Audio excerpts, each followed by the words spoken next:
Chapter 131.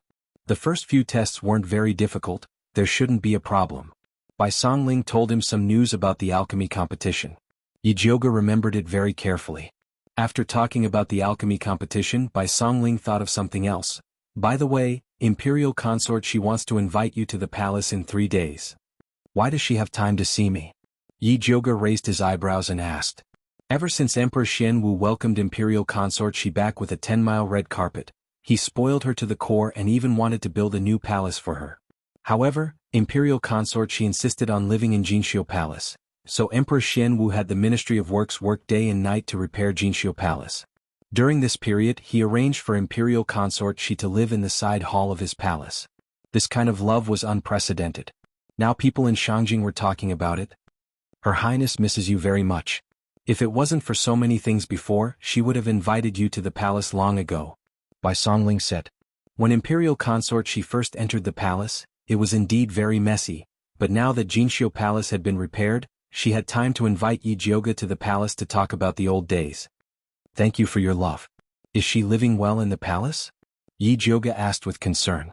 Although everyone said that Imperial Consort Shi was the most favored in the palace, it still depended on whether the Empress was up to no tricks. Very good. Since Her Highness returned, the Emperor hasn't stepped into the Empress Fengyi Palace. Bai Songling knew that Imperial Consort Shi could hold the Emperor firmly. Her Highness is in the limelight, but didn't the Empress say anything? Yi Jiuge asked strangely. This wasn't in line with that vicious woman's usual behavior. Why not? The second day after her return, the Empress poisoned her. Fortunately, she discovered it in time. Not only did the Empress's scheme fail, but she was also defeated by her. Bai Songling looked at Yi Jiuge gratefully. If she hadn't discovered the effect of the poisonous earth dragon, Imperial Consort Shi probably wouldn't have escaped the Empress's hands.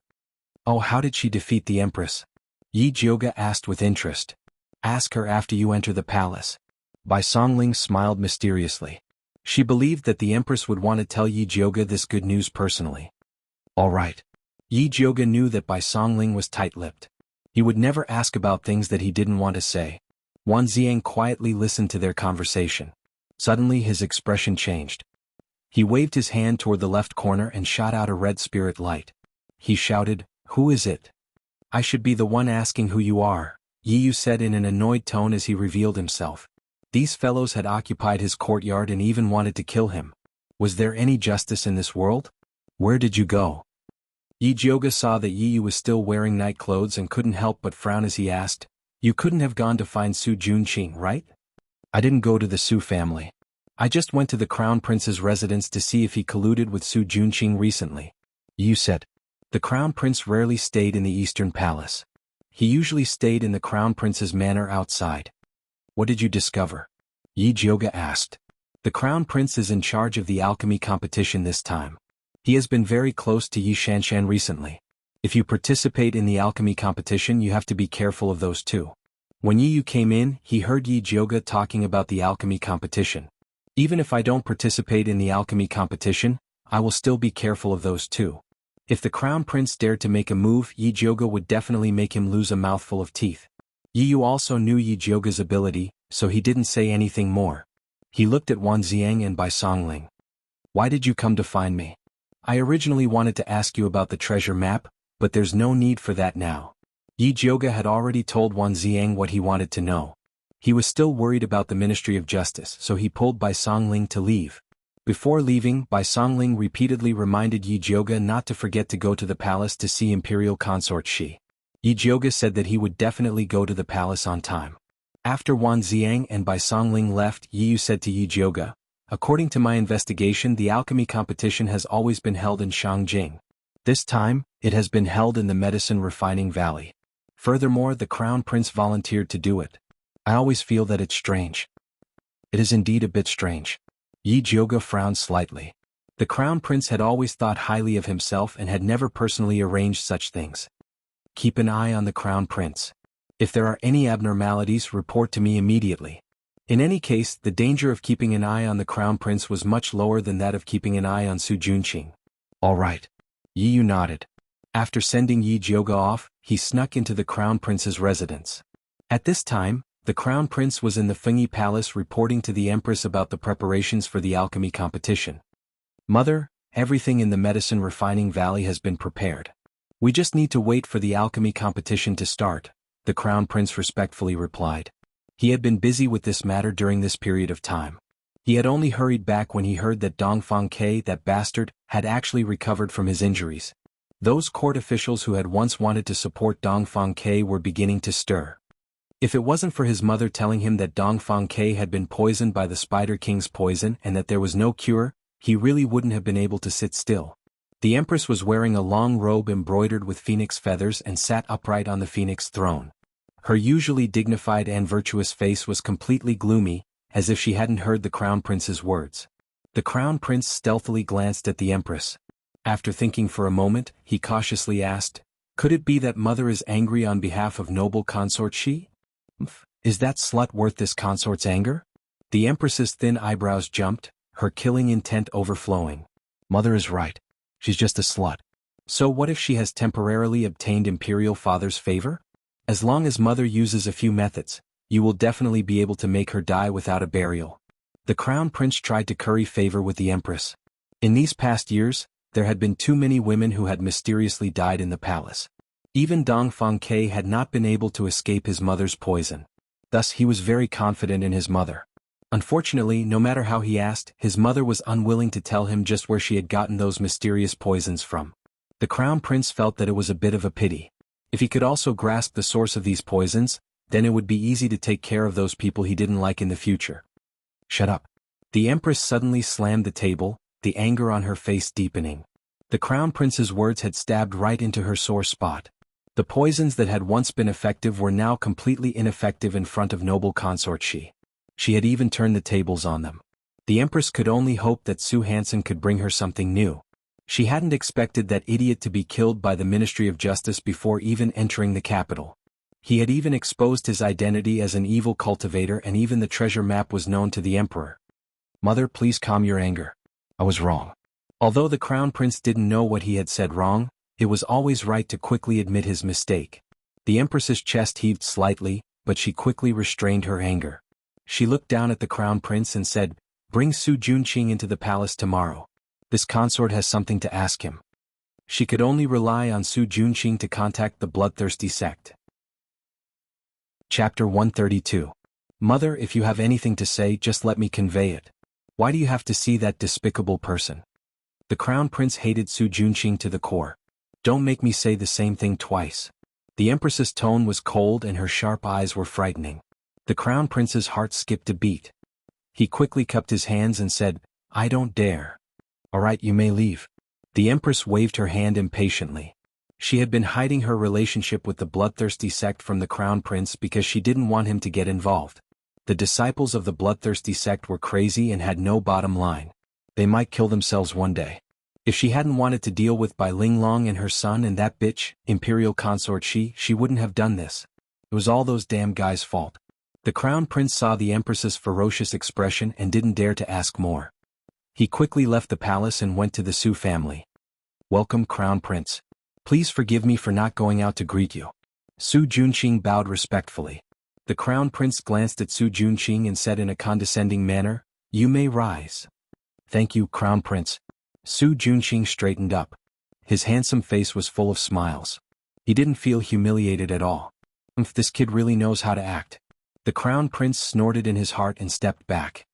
He then said arrogantly, "Mother wants to see you. Tomorrow, pretend to be a little eunuch and follow me into the palace." Actually, with Su Junqing's identity, he could enter the palace openly, but the Crown Prince wanted to humiliate him this way. Which man in the world would be willing to pretend to be a eunuch? Su Junqing's eyes flashed coldly, but he quickly concealed it. He continued to ask respectfully, "May I ask why the Empress summoned me into the palace?" "Enter the palace when I tell you to. Why do you ask so many questions?" The Crown Prince narrowed his eyes. His sharp gaze was quite similar to the Empress's. "I overstepped my bounds. Please forgive me, Crown Prince." Su Junqing quickly bowed and apologized. "Okay, you prepare well. The Imperial Palace will send someone to pick you up tomorrow." The Crown Prince was too lazy to talk to Su Junqing, so he left after saying this. After Su Junqing saw the Crown Prince off, his handsome face immediately darkened. The Empress must have summoned him because of Su Hansen and the exposure of the treasure map. The situation in Shangjing had been complicated recently. The Ministry of Justice was arresting heretics everywhere. Since they couldn't catch the evil cultivator, they just randomly grabbed people to be their scapegoats, causing him to be unable to continue his business of selling virgin girls. Seeing that the delivery time was approaching, he began to worry. On the surface, he was the disciple of bloodthirsty ancestors' disciple. He was only a disciple of the bloodthirsty ancestors' disciple. Su Junqing didn't just want to cultivate. He also wanted to create a tense atmosphere in Shangjing so that Forefather Bloodthirsty would send more disciples with higher cultivation bases. This way he could not only complete the ancestor's task, but he could also use to eliminate Wanwan Lord. He didn't know that the ancestor. If it was a useless idiot like Su Hansen, then don't blame me for using it to practice. Unless those people of Su, the same, his senior brothers and sisters and Kuden. Unless unless ancestor then. Ancestor not. Su either. The next day the crown prince sent someone to pick up Su Junqing, but he didn't let him be a eunuch. The next day the crown prince sent someone to pick up Su Junqing, but he didn't let him disguise himself as a eunuch. No matter how much the crown prince wanted to humiliate Su Junqing, he didn't dare to do so in front of the empress. The empress didn't sleep the entire night. Her face was gloomy as she sat on her throne like a statue. The palace maids and eunuchs of Fengyi Palace were so scared that they didn't even dare to breathe.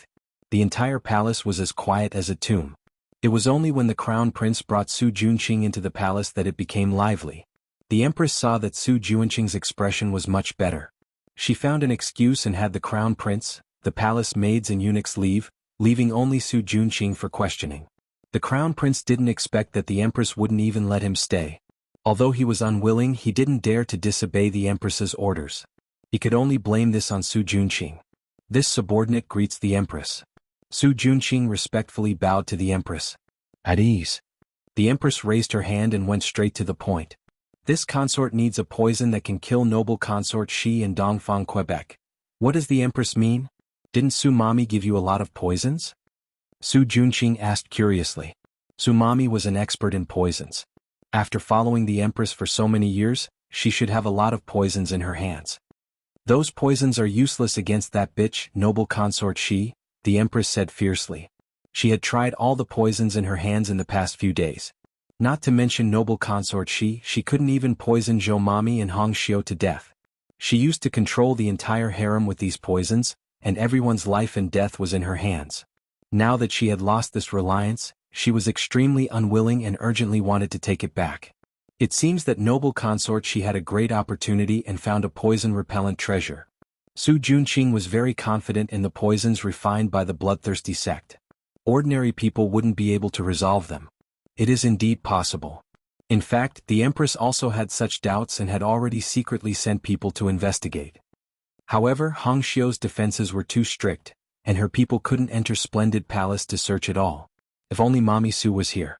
She would definitely be able to help her investigate these matters clearly.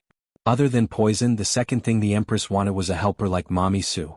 Thus, she said, have the bloodthirsty sect send another person for me. Empress, you also know that there are very few women in our sect. It's already very good to find a Mami Su. It won't be easy to find another suitable person in a short period of time, Su Junqing said while shaking his head. He was telling the truth. The remaining women of the bloodthirsty sect were all perverts, and it was impossible for them to serve the empress. What's so difficult about it? After a while, I'll let the emperor select women. I can help you get any kind of woman you want. If these aren't enough, I can also send people to look for them among the people. Now that you're being watched so closely by the emperor, I'm afraid it won't be easy for you to do anything. With my help, I guarantee that you'll get half the result with twice the effort, the empress said hurriedly. Previously, the people of the bloodthirsty sect also wanted her to help collect girls, but she only agreed to escort them and refused to do it herself. However, she couldn't care so much now. Su Junqing was quite tempted when he heard this, but he couldn't agree on behalf of the bloodthirsty sect's ancestor. He could only say, I'll send a messenger pigeon back to the sect to send your request. As for whether the ancestor will agree, I can't guarantee it. No, I want you to send a message to the bloodthirsty sect's ancestor. Have him immediately send a female disciple into the palace to help me and bring a batch of useful poisons. The empress sneered and said with a threatening tone, don't forget about the alchemy competition. If you can't satisfy my needs, don't blame me for turning against you. Chapter 133. Is the Empress threatening our bloodthirsty sect? Su Juanqing's face darkened and his aura became sharp. You were the ones who violated the agreement first. The Empress didn't back down. Back then your bloodthirsty sect promised me this land. Now that it's going to fall into Dongfang K's hands, you still have the face to say this? Let me tell you, if you can't satisfy my demands, I'll announce what you've done to the world. I'd like to see how your Su family can survive in Thunder Country.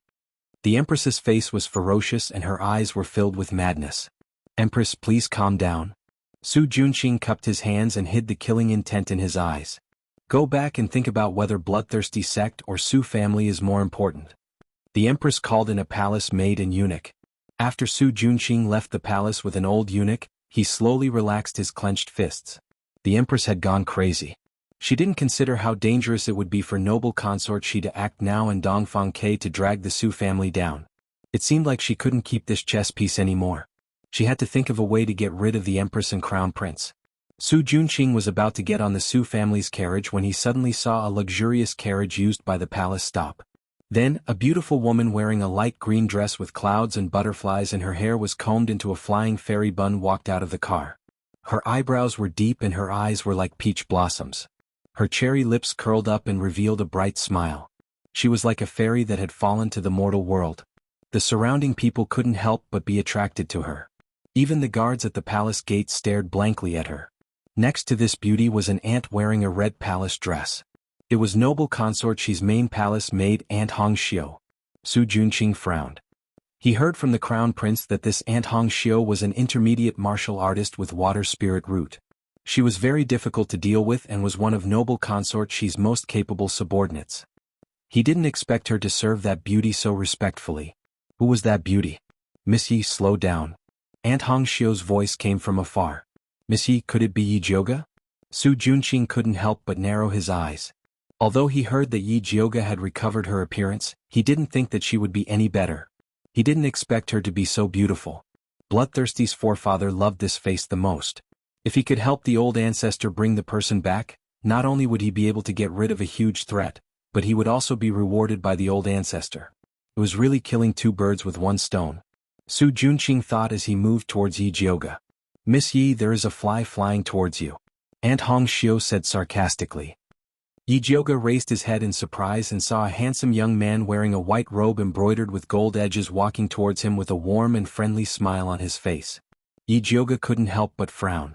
He didn't expect to meet a disgusting fellow like Su Juanqing here. She didn't want to talk to Su Juanqing, so she walked towards the palace gate without looking sideways. She didn't expect Su Juanqing to block her path. He smiled and said, "Little sister Jioga, how come you have time to enter the palace today?" When Yi Jioga heard this form of address, his scalp went numb and he almost vomited. Su Juanqing, do we know each other very well? Yi Jioga looked at him with disdain. The only thing missing was the words, "You're so disgusting," written on his face. Little sister Jioga, are you still blaming my grandfather for being reckless? Actually, it was my aunt and cousin who didn't know any better and instigated my grandfather to go to the Yi clan. I apologize on their behalf. I hope little sister Jioga can forgive them. Su Juanqing's voice was soft and his handsome face was full of sincerity. His eyes that were looking straight at Yi Jioga suddenly flashed with a strange red light. Yi Jioga suddenly felt a bit dizzy. She suddenly felt that she was making a big fuss over nothing. The ones who had enmity with her were old ancestors Su and Su Yufeng, not Su Juanqing. How could she casually blame him? Little sister Jioga, you look so beautiful dressed like this. You're like a fairy descending to the mortal world.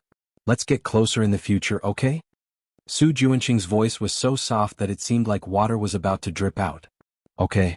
Yi Jioga replied in a daze. Su Juanqing still wanted to say something, but Aunt Hong Xiu had already noticed that something was wrong. She hurriedly said to Yi Jioga, "Eldest miss, noble consort, she is still waiting for you. You must not miss the time to enter the palace." That's right. Yi Jioga finally sobered up a bit. Since that's the case, then little sister Jioga should enter the palace first. We'll talk when we have time. Su Juanqing felt that it was a bit of a pity. If they met somewhere else, he could spend more time consolidating the effects of the bewitching technique. Okay. Yi Jioga reluctantly smiled at Su Juanqing before walking into the palace with Aunt Hong Xiu. Eldest miss, when did you become so good with young Master Su? Aunt Hong Xiu pulled Yi Jioga to a corner and asked as soon as they entered the palace. No, I just feel that he's not bad. He's not the same type of person as Su Yufeng. I misunderstood him in the past. Yi Jioga said disapprovingly. His surname is Su. How could he not be the same type of person as Su Yufeng? Didn't you hate him before? Why did you suddenly change?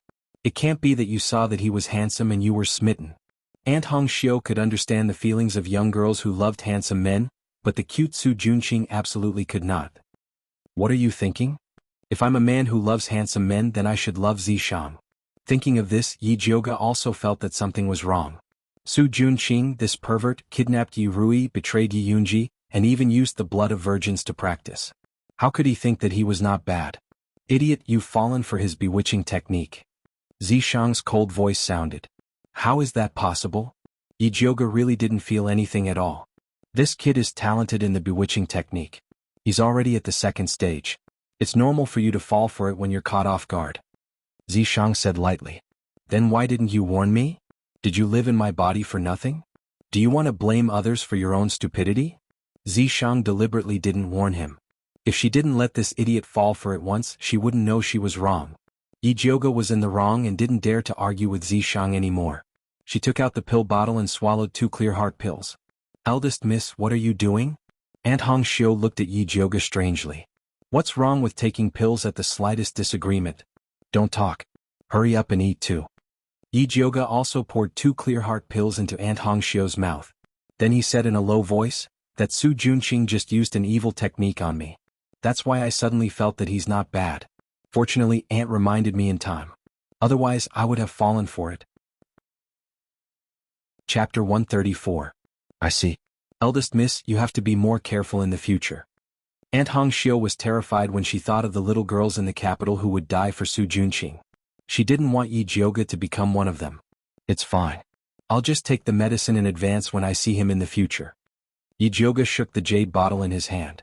As a spirit alchemist, he had a lot of pills. That's good. Aunt Hong Xiu was very confident in Yi Jioga's alchemy skills. Let's go. Don't let Her Highness wait for too long. When Yi Jioga and Aunt Hong Xiu arrived at Splendid Palace, she thought they had come to the wrong place. The last time she entered the palace, Splendid Palace still looked old and defeated. Now it was magnificent. Beautiful flowers were placed on both sides of the road. There was even a peach blossom forest that wasn't there before. As expected of the 6 palaces, Nanny Zhou was waiting at the door. When she saw Yi Jioga from afar, she greeted him with a smile. Eldest miss, you're finally here. Her Highness was talking about you. Nanny Zhou, long time no see. Yi Jioga smiled at Nanny Zhou and walked into the gorgeous Splendid Palace with her. Imperial consort, she was wearing a rust-red bright gold crab claw chrysanthemum palace dress. In the middle of her high bun was a phoenix spreading its wings. It was inlaid with jade and 7 jewels. On the side was a golden phoenix holding a pearl and a golden wing hairpin. She was peerless and dignified, showing the majesty of a beloved consort. Jioga is here. Imperial consort, she smiled and stood up. She personally came over to hold Yi Jioga's hand. Her sharp aura had completely disappeared. She was as intimate as when they were in the Dongling Wangfu. Her Highness, eldest miss also brought you a gift. Aunt Hong Xiu put the mahogany box she had been holding on the table. Why did you bring something when you came? Aren't you alienating me? Imperial consort, she was annoyed. It's not anything expensive. It's just some henna and fragrance powder I made myself. Yi Jioga opened the mahogany box and took out the white porcelain bowl inside. Jioga really understands me. I don't dare to use the things in the palace. I was just worrying about where to buy them.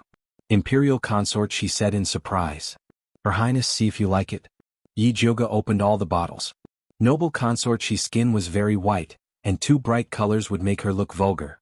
Therefore she made a set of all kinds of fresh and natural colors, from light to dark, and let noble consort she choose freely. First miss is really considerate. I have never seen such a beautiful nail flower. Nanny Zhou praised sincerely. It is indeed beautiful.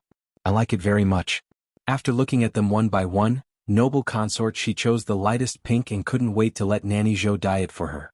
This color really complemented her fingers, making them look even more white and tender. All right. Your Highness, I heard from Big Brother that you were poisoned by the Empress as soon as you returned to the palace. May I know what happened? Not only did I humiliate that evil woman, but I also cut off her arm. Imperial consort, she proudly recounted what happened. It turned out that on the second day after she returned to the palace, the emperor held a banquet in the inner palace to welcome her. She had been eating well before, but she suddenly felt nauseous and wanted to vomit. After careful investigation, she found that there was something wrong with the wine. Speaking of this, Imperial consort, she suddenly revealed a mysterious smile and asked Yijioga, "Do you know what I did with the poisoned wine in the end?" Yijioga thought for a moment and guessed, "You poured the poisoned wine away?" "No, guess again." Imperial consort, she shook her head.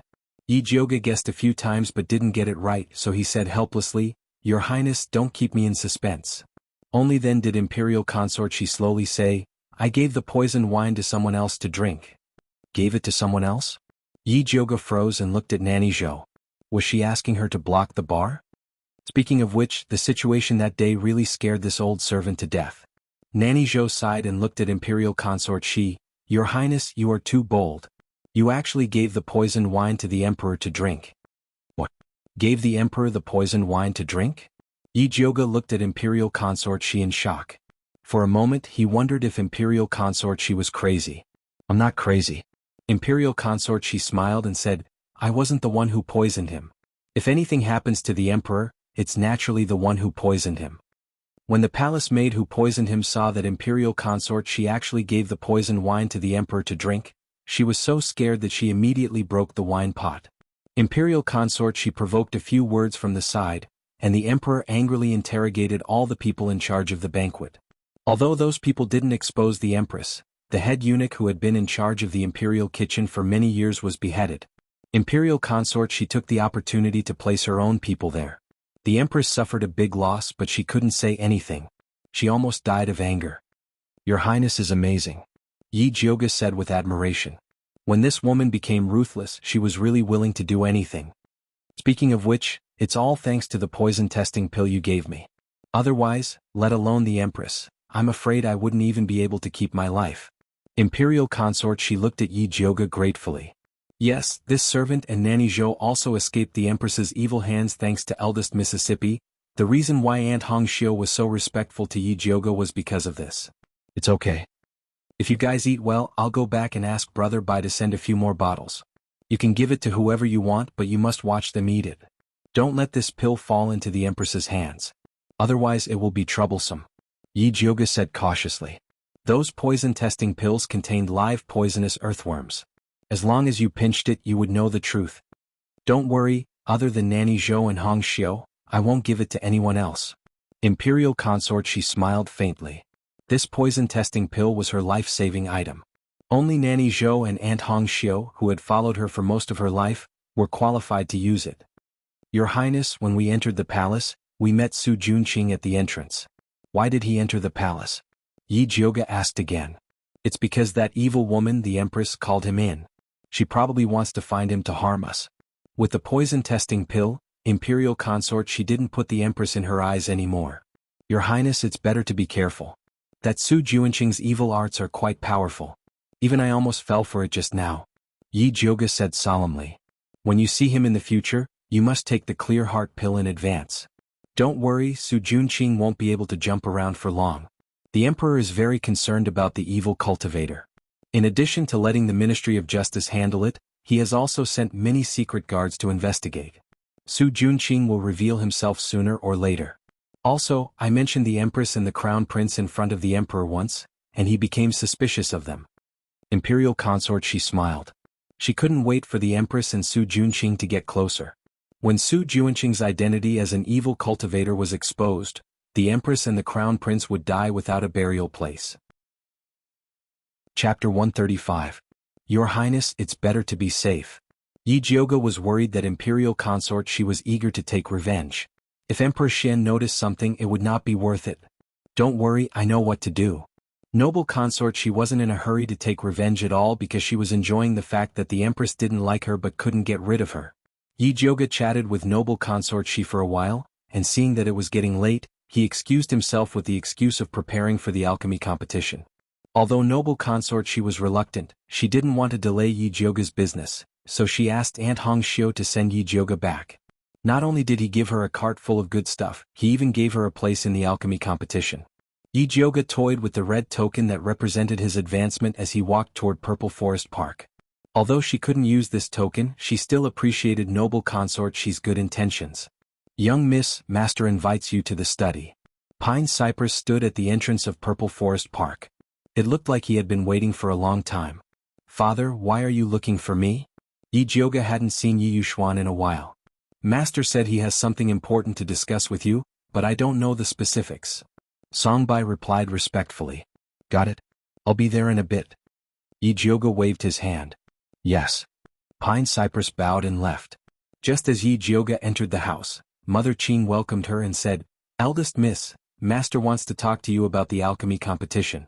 During this time, Mother Qing had bribed an informant in the main courtyard, so she was much more well-informed than before. Alchemy competition? Yi Jioga raised her eyebrows. She couldn't understand why Yi Yuxuan would ask her about this. By the way, First Miss, I heard that Second Miss is determined to win this alchemy competition. During this time she and the Crown Prince are very close. The Crown Prince also sent a lot of alchemy materials. These were the news that Pearl inquired. The Crown Prince sure knows how to win people over. Yi Jioga couldn't help but laugh. Win over my ass. Fortunately, the young miss woke up early and broke off the engagement with this scumbag.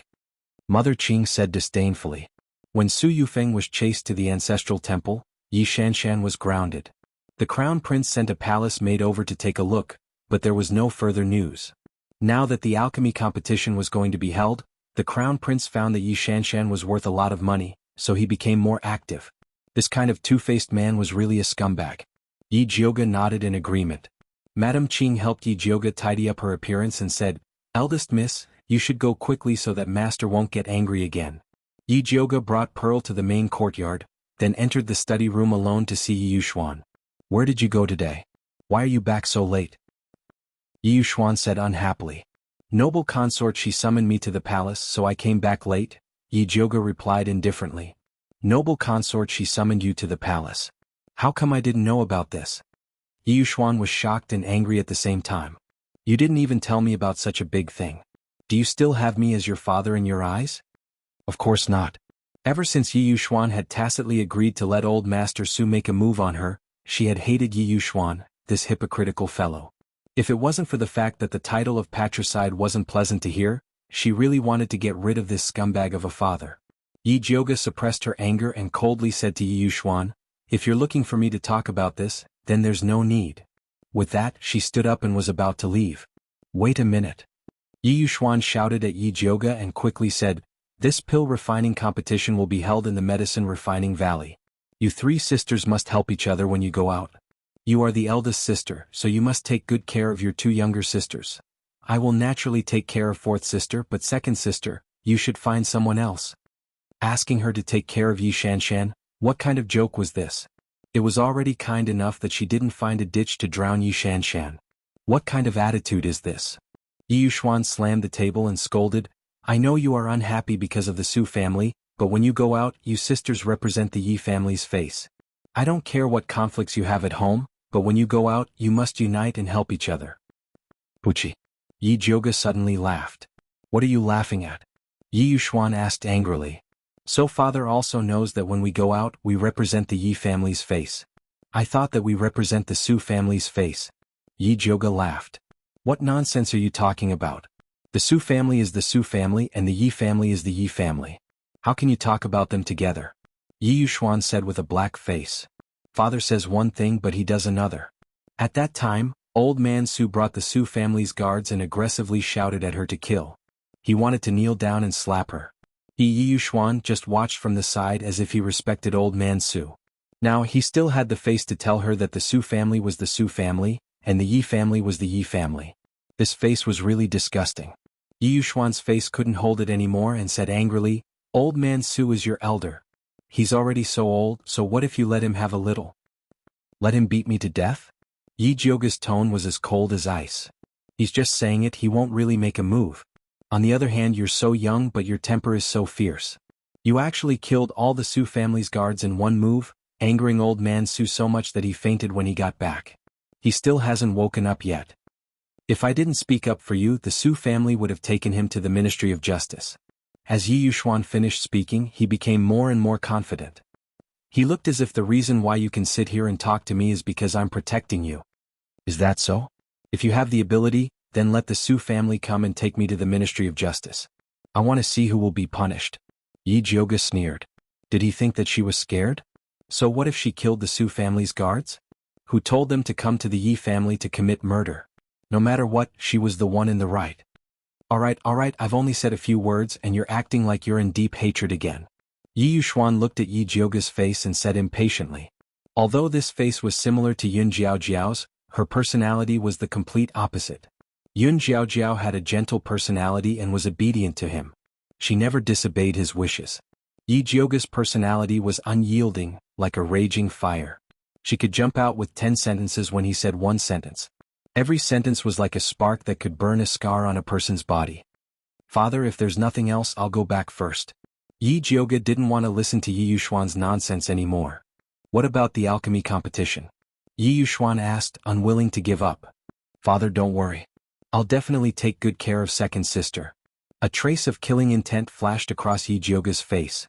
Yi Yuxuan cried and begged her to take care of Yi Shanshan. If she didn't agree, wouldn't he be very disappointed?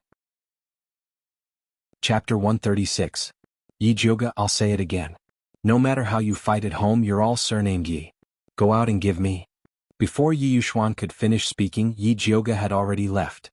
He was so angry that he threw the teacup on the table to the ground. This rebellious girl really angered him to death. Yi Yuxuan took a few heavy breaths before he went to the ink garden. When Su Yufeng saw Yi Yuxuan, she immediately asked, Master, what did Jioga say? What else can I say? Of course I don't want to, Yi Yuxuan said snappily. He knew that with Yi Jioga's bad temper, he wouldn't agree. However, Su Yufeng did not believe him and insisted that he give it a try. Jioga, that child, why doesn't she know that lips and teeth depend on each other? Which family doesn't have conflicts with each other? But when you go out, others will think that you are a family. If a family doesn't help each other, how can others look up to you? Su Yufeng said resentfully. Ever since Gong Shifan stood up for Yi Jioga, she had always wanted to rope in the Gong family. But by the time she inquired about Gong Shifan's address, he had already left. She heard that the Gong family would be sending people over for the alchemy competition, so she wanted Yi Jioga to bring her daughter to visit the Gong family. With his daughter's character, appearance and aptitude, she would definitely impress the Gong family. Alright, what's the use of saying this now? You should keep Shan away from that rebellious girl, so as not to be harmed by her. Yi Yuxuan thought of Yi Jioga's gaze just now and felt a bit stifled in his heart. Yes. Su Yufeng nodded her head perfunctorily. Since Yi Jioga's path wasn't going to work, she could only start with Yi Rui. It seemed that he would have to let Shanshan visit Yao Guang Garden some other day and properly rope in Yi Rui, that little maid. At this time, Yi Jioga was talking to Yi Rui about the pill refining competition. This time, when we go to the alchemy competition together, Yi Shanshan will definitely try to rope you in. This mother and daughter pair are extremely thick-skinned, you have to be careful. To be honest, Yi Jioga admired Su Yufeng and her daughter. There were such strange people in this world. I stabbed you a few times but you didn't die, yet you still have the cheek to say that I spared your life on purpose. You should be grateful that you didn't die. I don't want to talk to her. Yi Rui pulled a long face and her eyes were filled with hatred. Rui, she's your second sister after all. If you don't give her face in front of outsiders, I'm afraid that others will say that you are wrong. Fifth Yinyang knew that gossip was a fearful thing. I don't care what others say. Yi Rui's face was taut with anger. She would rather be criticized to death than be close to Yi Shanshan. Don't be afraid, I'm here. No matter who he was in front of, Yi Jioga didn't plan to give Yi Shanshan face. N? Yi Rui nodded her head vigorously. She knew that big sister would definitely stand on her side. Yi Jioga then tested Yi Rui's homework. Seeing that her knowledge of alchemy was very solid, he felt relieved and returned to Purple Forest Park. Eldest miss, what did master say to you? Mother Qing brought a cup of hot tea over. She was most worried that master would get angry at eldest miss again. Nothing much, just a bunch of nonsense. After Yi Jioga sat down, he slowly drank a mouthful of tea and asked, I heard that you brought Hua Dai and Yu Dai to open their bones.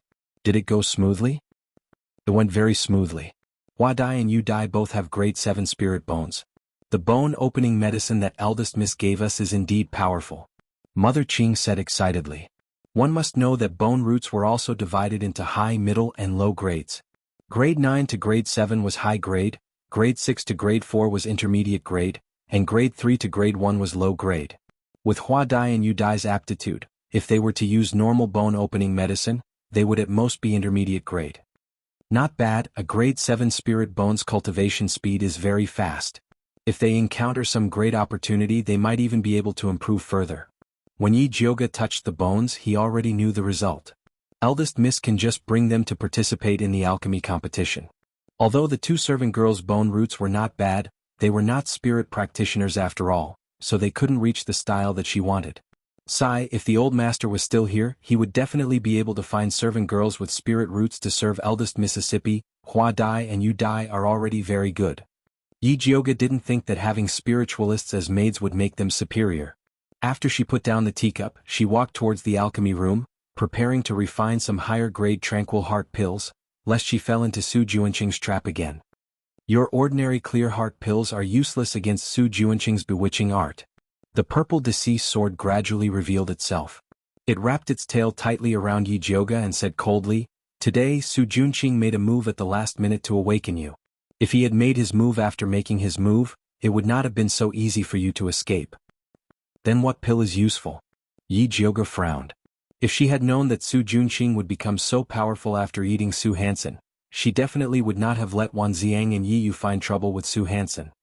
"At least a third-stage clear heart pill," Zishang said. "Only a level 3 alchemist can refine it. I'm only at level 2 right now.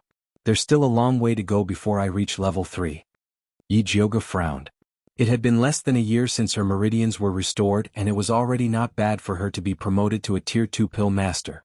If he wanted to advance to rank 3, he still needed to accumulate a certain amount of energy. But now that Su Juanqing was eyeing her covetously, he could not wait for her to advance. "You don't need a level 3 pill master to refine it," Zishang said as he sniffed Yi Jioga's hair. "How do I refine it?" Yi Jioga was tickled by the hot breath that Zishang breathed out and could not help but turn her head. Ever since she was punished by Zishang for her smelly head, she washed her hair every day. She even specially used purple smoke flower to refine the honey horn to ensure that the fragrance would last forever. "If you beg this sovereign will be merciful and tell you." Zishang looked dignified on the surface, but unfortunately, the tip of his coquettish tail was slowly moving up Yi Jioga's thigh. Yi Jioga gritted her teeth and pressed down on the tip of his coquettish tail. Then she revealed a pitiful expression and used her most artificial voice to say, "Great King Zishang, please tell baby." "Good baby." Zishang rubbed Yi Jioga's dog head in satisfaction and said mercifully, "If I use spiritual fire to burn your small broken cauldron, I will be able to refine a third-stage pill."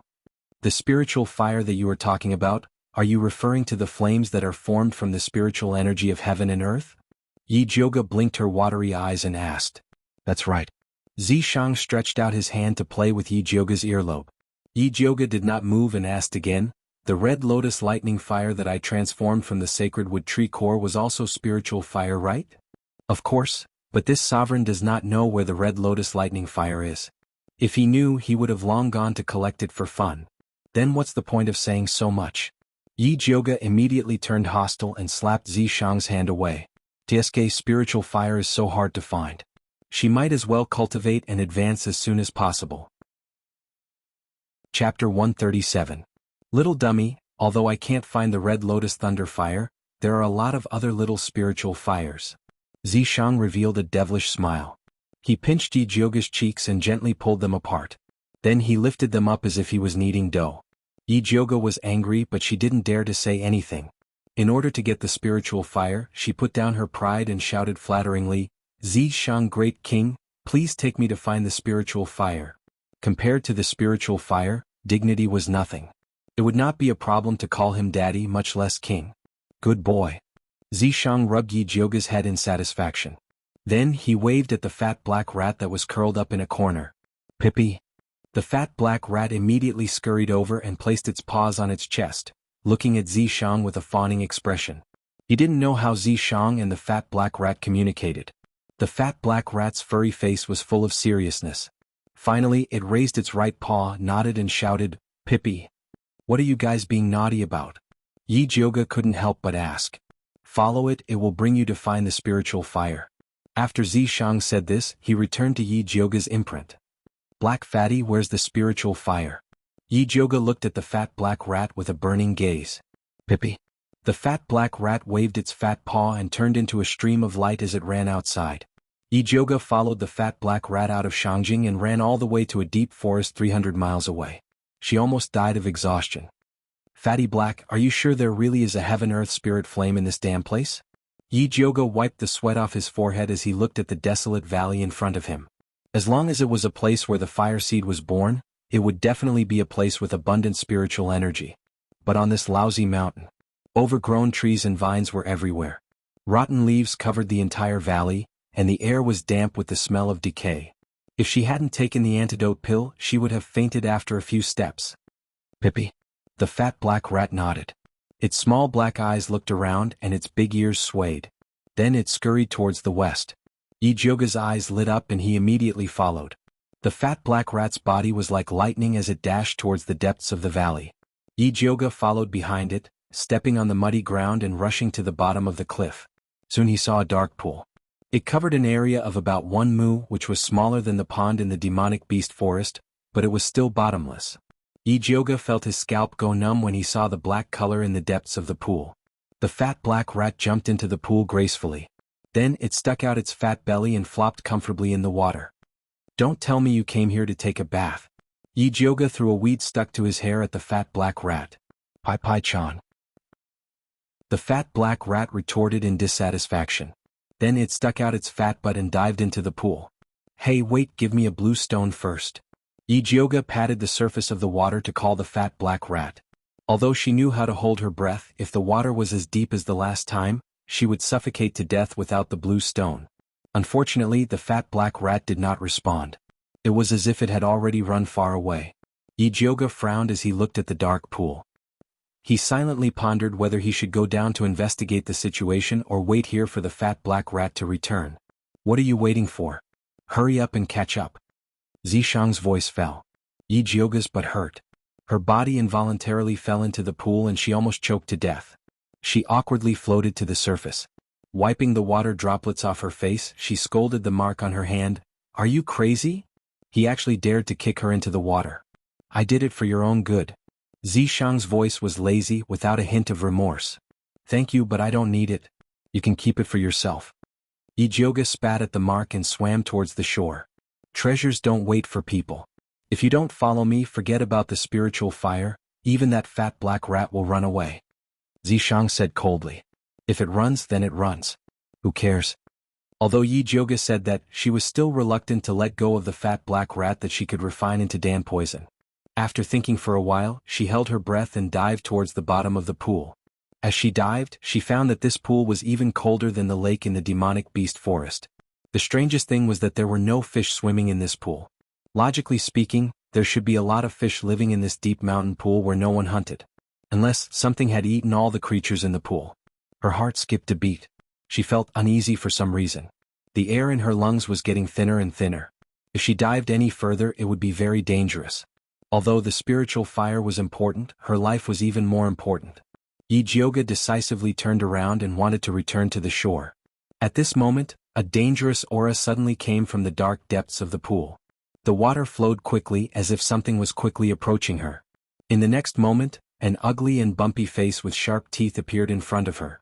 It was actually a second-ranked demonic beast, the iron-skin crocodile. This type of crocodile was extremely savage. There would be no living creatures in the waters where it was. The iron skin on its body was indestructible. Its hard and sharp teeth could bite through rocks. It could be said to be the overlord of the water. Ijoga was a dragon on the shore but a worm underwater. There was no way she could fight against this iron-skin crocodile. However, in this situation she couldn't run away. She could only face it head-on. Ijoga took out the Thunder Snake illusionary whip from her waist and infused it with spiritual energy to whip the crocodile. Although the Thunder Snake illusionary whip turned into purple lightning in the water, it still accurately landed on the iron-skin crocodile. The iron-skin crocodile trembled in pain. Its eyes revealed a fierce glint. It swung its thick tail and pounced towards Ijoga like an arrow. Ijoga whipped the iron-skin crocodile's bloody mouth again. Using the rebound force, she slid backwards and dodged this attack. The black-skin crocodile felt pain after being hit by the Thunder Snake illusionary whip. It became even more berserk. It opened its mouth and spat out a water column. Ijoga felt a dull pain in her chest from the waves. She lost her balance and knew that she couldn't continue fighting with the iron-skinned crocodile. She had to settle this quickly. Yijioga raised the thunder snake illusionary whip again and stuck her finger into the snake's head. There were 2 snake teeth inside. Sucking blood could unlock the demon artifact's seal. However, it could only be unlocked once a day. Unlock Thunder Snake Demon Artifact. Yijioga muttered in her heart. After sucking blood, the snake's eyes lit up and instantly released a terrifying aura. It was like a starving beast that had been imprisoned for a long time and wanted to devour all living things. The iron-skinned crocodile originally wanted to swallow Yijioga into its stomach. After feeling the bloodthirsty aura from the Thunder Snake illusionary whip, it swung its tail and wanted to escape. The Thunder Snake illusionary whip suddenly expanded and turned into a slender silver poisonous snake. In an instant, it pierced through the iron-skinned crocodile. The iron-skinned crocodile's body exploded. Blood dyed the entire water. The Thunder Snake illusionary whip swam in the water and greedily devoured the blood. With the crisis averted, Yijioga relaxed. She found that the oxygen in her lungs was getting less and less. If she couldn't breathe in fresh air, she would suffocate to death. Chapter 138.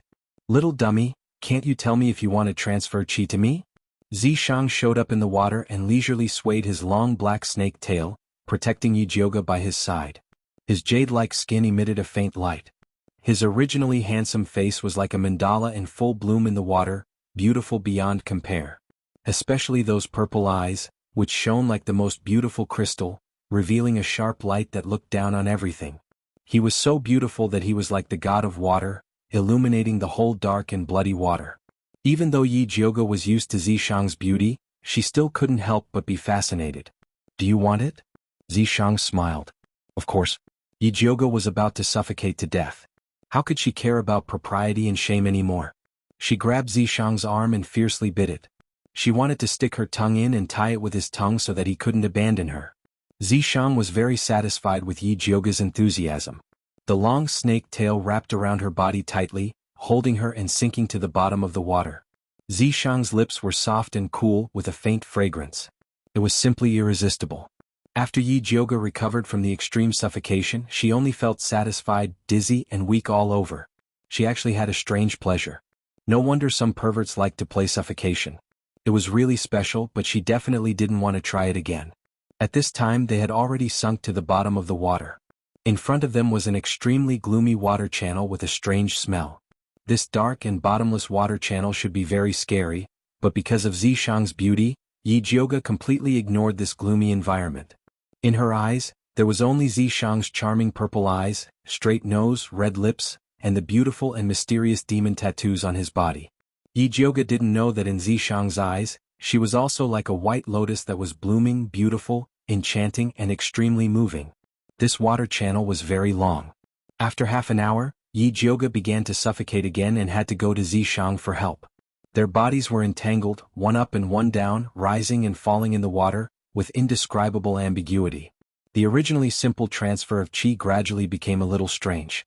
Yijioga could clearly feel that Zishang was flirting with her. At first, the soft tongue of the snake only swept across her sensitive upper jaw tentatively. Sensing that she didn't avoid it, he began to be bold and unbridled, inviting her little tongue to wander. Yijioga actually refused to mess around in the water. What if he was accidentally sucked dry by the purple deceased sword? However, she was unable to withstand Zishang's experience. He messed around with the flow of chi and the breathing of chi, causing her to be confused and lost in love. She didn't even know when she had left the bottom of the lake. With a crash, Yijioga finally woke up. She pushed away the purple deceased sword that was tightly wrapped around her body. Only then did she realize that she had come to a strange cave.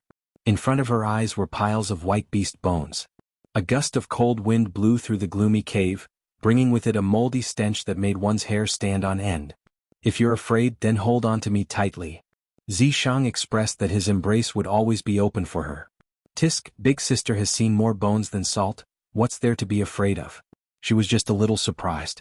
Yijioga glanced around and found the fat black rat lying in a corner. He struggled free from Zishang's embrace and went ashore. He saw the fat black rat lying on top of an unremarkable white bone in enjoyment. This white bone was only as long as an adult's arm. Compared to the sinister and tall white bones around it, it was extremely ordinary. There was nothing eye-catching about it. "Fatty Black, what are you lying here for?" Yijioga picked up the fat black rat and asked. The fat black rat ignored Yijioga and looked at the purple deceased sword that was slowly moving over. Its fat paw pointed at the white bone and shouted like it was presenting a treasure, "Pippi!" The purple deceased sword's cold purple eyes swept across the white bone and said indifferently, "Not bad." Yijioga's heart moved. Something that could attract the purple deceased sword's attention was definitely not an ordinary item. She opened her spiritual eye and carefully observed the white bone. She discovered that there was something that was flickering like a flame. "There's hope." Yijioga imbued her lightning snake illusionary whip with her spiritual energy and pierced towards the white bone. A wisp of cold white ghost flame came out from the cut. It was actually a third-grade ghost flame, white bone flame. Even though this ghost flame's grade was not high, it had its own unique points that yang flames could not compare to. The ghost flame was born from a 1,000-year-old pile of white bones. It could absorb all kinds of resentment, yin qi and ghost qi. Its unique yin qi attack was extremely terrifying. Those that were burned by the ghost flame would fall sick as if they were possessed by a ghost. Other than that, this ghost flame could be used to refine all kinds of yin spiritual pills and ghost spiritual pills. It would have an extremely strong effect. For an assassin like Yiyu who was hiding in the dark, if he could use these yin pills to cultivate, his cultivation would improve by leaps and bounds. Most importantly, the white bone flame could be upgraded.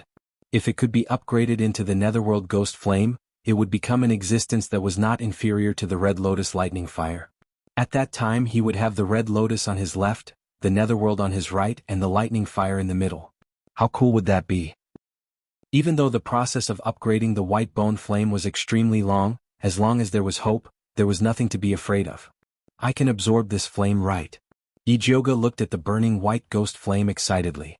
Of course you can absorb it here. Zishang stood behind Yijioga to protect her. Yijioga suppressed the ecstasy in her heart. Her hands formed a spiritual attraction technique and was about to absorb the white bone flame. The white bone flame had stayed here for thousands of years. How could it be willing to be absorbed by someone? It turned around and wanted to escape. "Come here." Yijioga shot out a spiritual light and forcefully absorbed it into her body.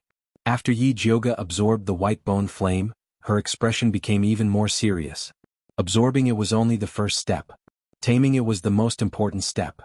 Yijioga began to use her spiritual energy to absorb the white bone flame. The white bone flame was still obedient at the beginning. It followed Yijioga's spiritual energy to her dantian. Next, she only needed to leave her divine sense imprint on the white bone flame to complete the taming process. At this moment, the white bone flame suddenly exploded with a bang. An incomparably cold yin qi burst out and quickly spread along the meridians in Yijioga's body. Yijioga hurriedly increased the strength of the suppression. The white bone flame also felt the danger. The flame rapidly swallowed and spat out waves of cold yin qi. Yijioga's spiritual energy was greatly consumed by the white bone flame's struggle. At this speed, her spiritual energy would soon be completely exhausted. At that time, the white bone flame would lose its suppression. It would start to burn from within her body and directly burn her to ashes. Yijioga could not help but shiver. She was in a trance. Suddenly layers upon layers of ghost shadows appeared in front of her. A cold wind blew and 10,000 ghosts cried. The door to the yellow springs slowly opened. Countless ghost claws grabbed Yijioga's ankle and pulled her towards the yellow springs. Yijioga felt her scalp go numb. She could not help but scream. Chapter 139. Zishang looked on coldly from the side. He had no intention of making a move. If he couldn't even subdue this small white bone flame, then there was no way he could subdue the red lotus lightning fire. When Yijioga sensed Zishang's disdain, he immediately sobered up and the evil fire in his heart flared up.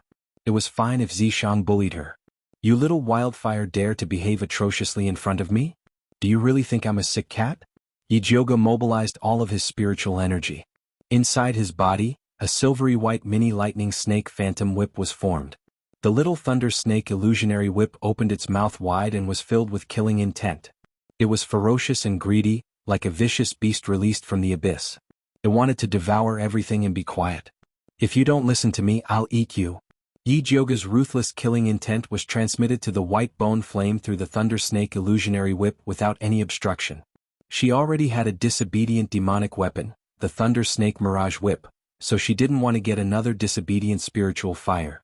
After the white bone flame felt Yijioga's killing intent, it immediately shrunk into the shape of a small skeleton, hugging its knees and shivering in its dantian, like a child being threatened by a bully. Yijioga knew that this was a sign of the white bone flame submitting to her, so she took the opportunity to place a divine sense imprint on the white bone flame.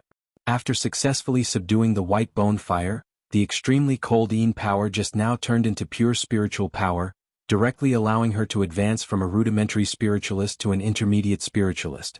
It was indeed a treasure. Yijioga was delighted and stretched out her index finger. A wisp of eerie white flame rose, illuminating her face with a very strange sense of beauty. It was like a white lotus flower blooming in a pool of blood filled with white bones. The extreme black revealed the extreme white.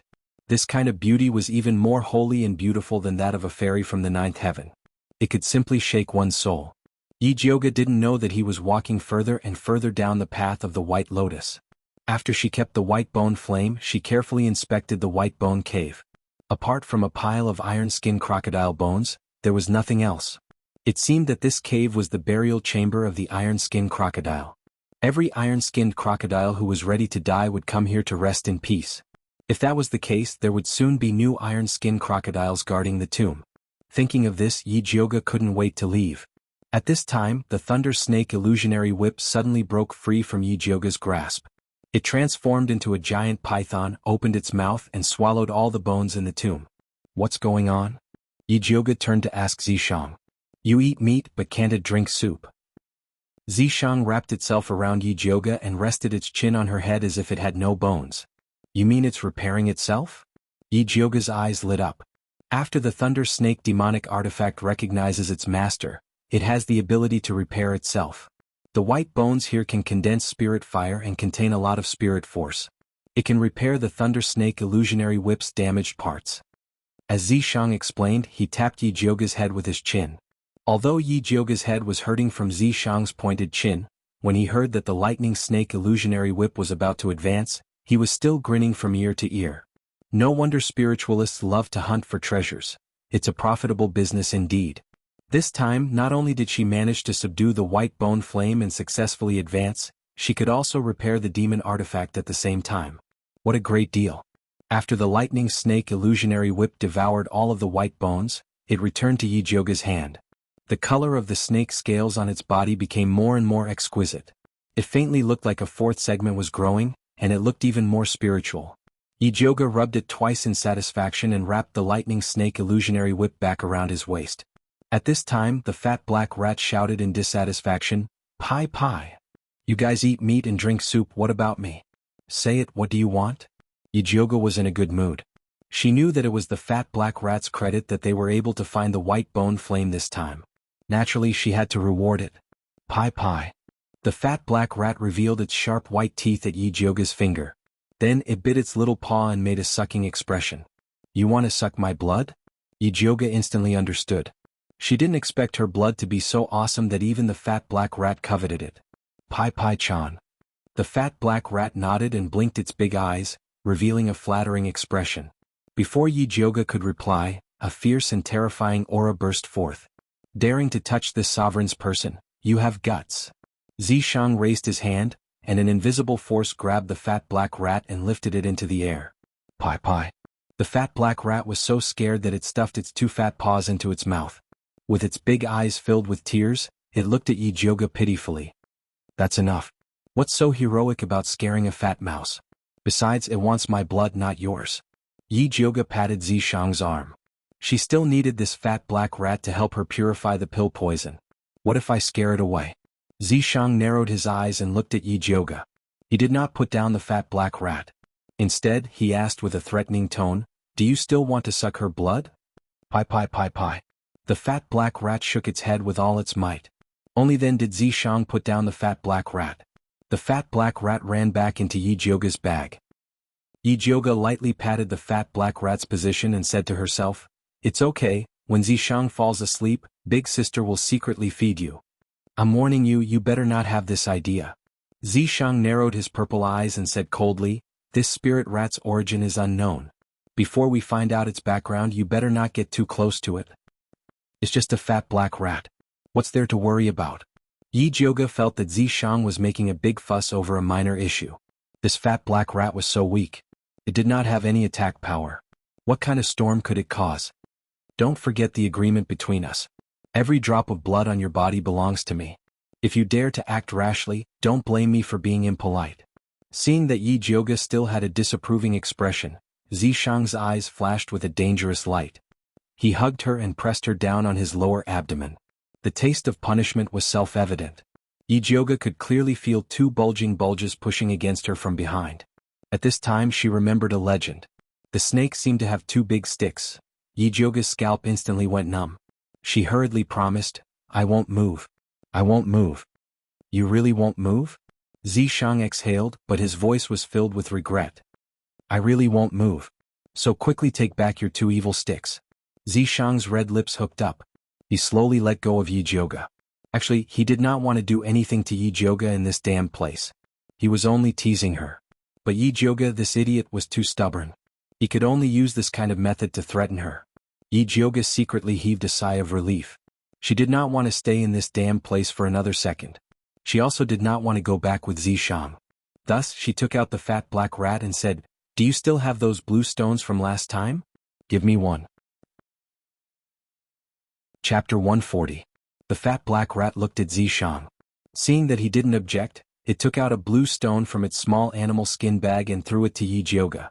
Yi Jioge ate the blue stone and said to Zishang, "Let's go." Zishang didn't say anything and went into the water with Yi Jioge. Yi Jioge was eager to go back and return to the shore at a faster speed than when he came. After Zishang followed Yi Jioge to the shore, he gently patted her head and said, "Get the spirit fire and go back to concoct pills."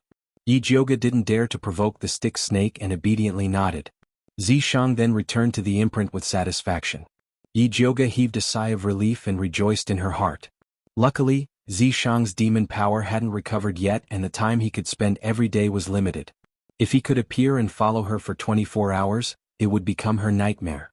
Zishang was preparing to cultivate in Yi Jioge's imprint and couldn't help but smile when he read Yi Jioge's thoughts. Since Yi Jioge was looking forward to him following her like a shadow, he couldn't let little dummy down. Yi Jioge still didn't know her nightmare was coming. She couldn't wait to return to Purple Forest Park and prepare to concoct external pills.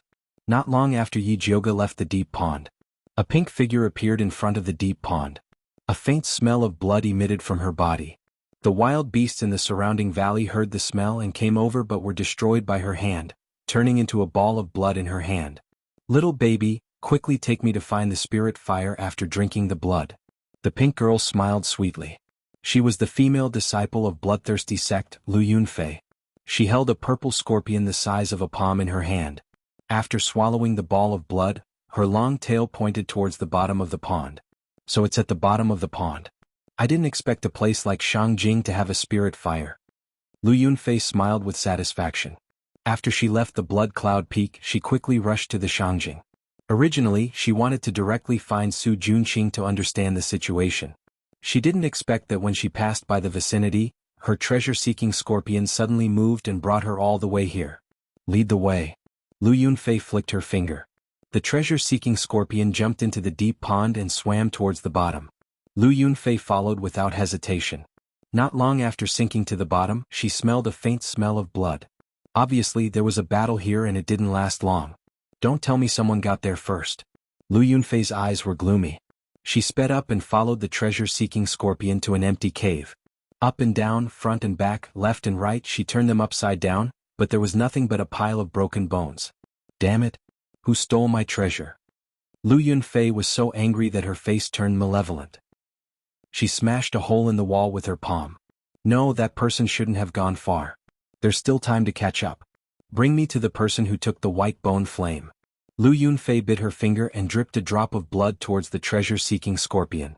Her blood essence was 10,000 times stronger than that of a beast. A red light flashed on the body of the treasure-seeking scorpion.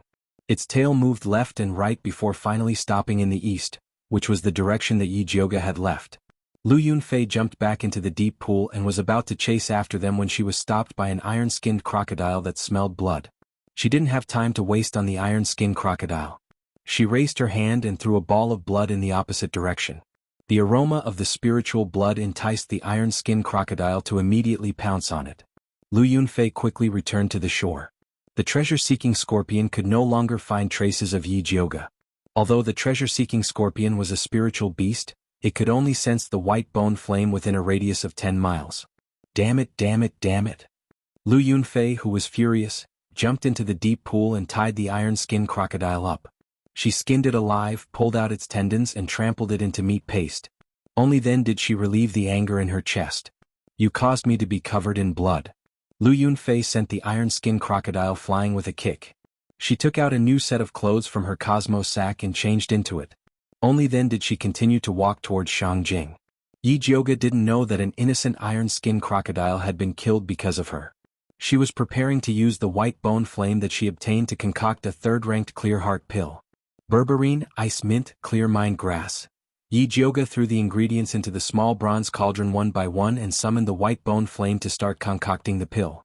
Using spiritual fire to concoct pills was indeed different.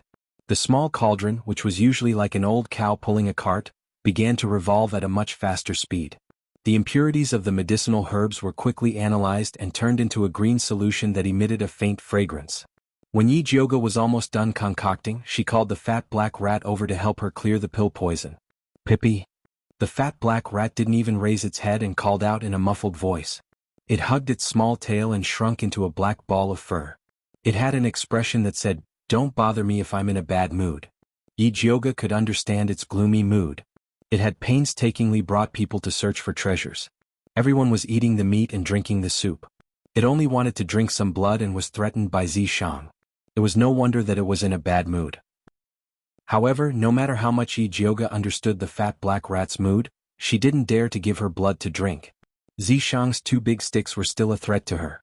Fortunately, the clear heart pill that was concocted using the white bone flame was not bad. Even without the fat black rat's help to clear the pill poison, it was still a second-ranked high-grade spirit pill. After Yi Jioga stored the light green pill in a jade bottle, she left the alchemy room and returned to her room to rest. At this moment, she suddenly felt a faint fluctuation coming from the shadow beside the door.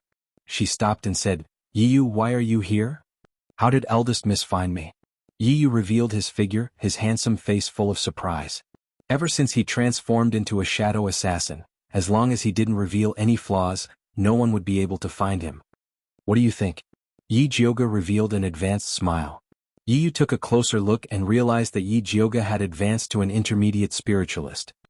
He cupped his hands and said, "Congratulations on your successful advancement, eldest Mississippi." "Thank you." Yi Jioga's rose-like lips curled up slightly and she smiled reservedly.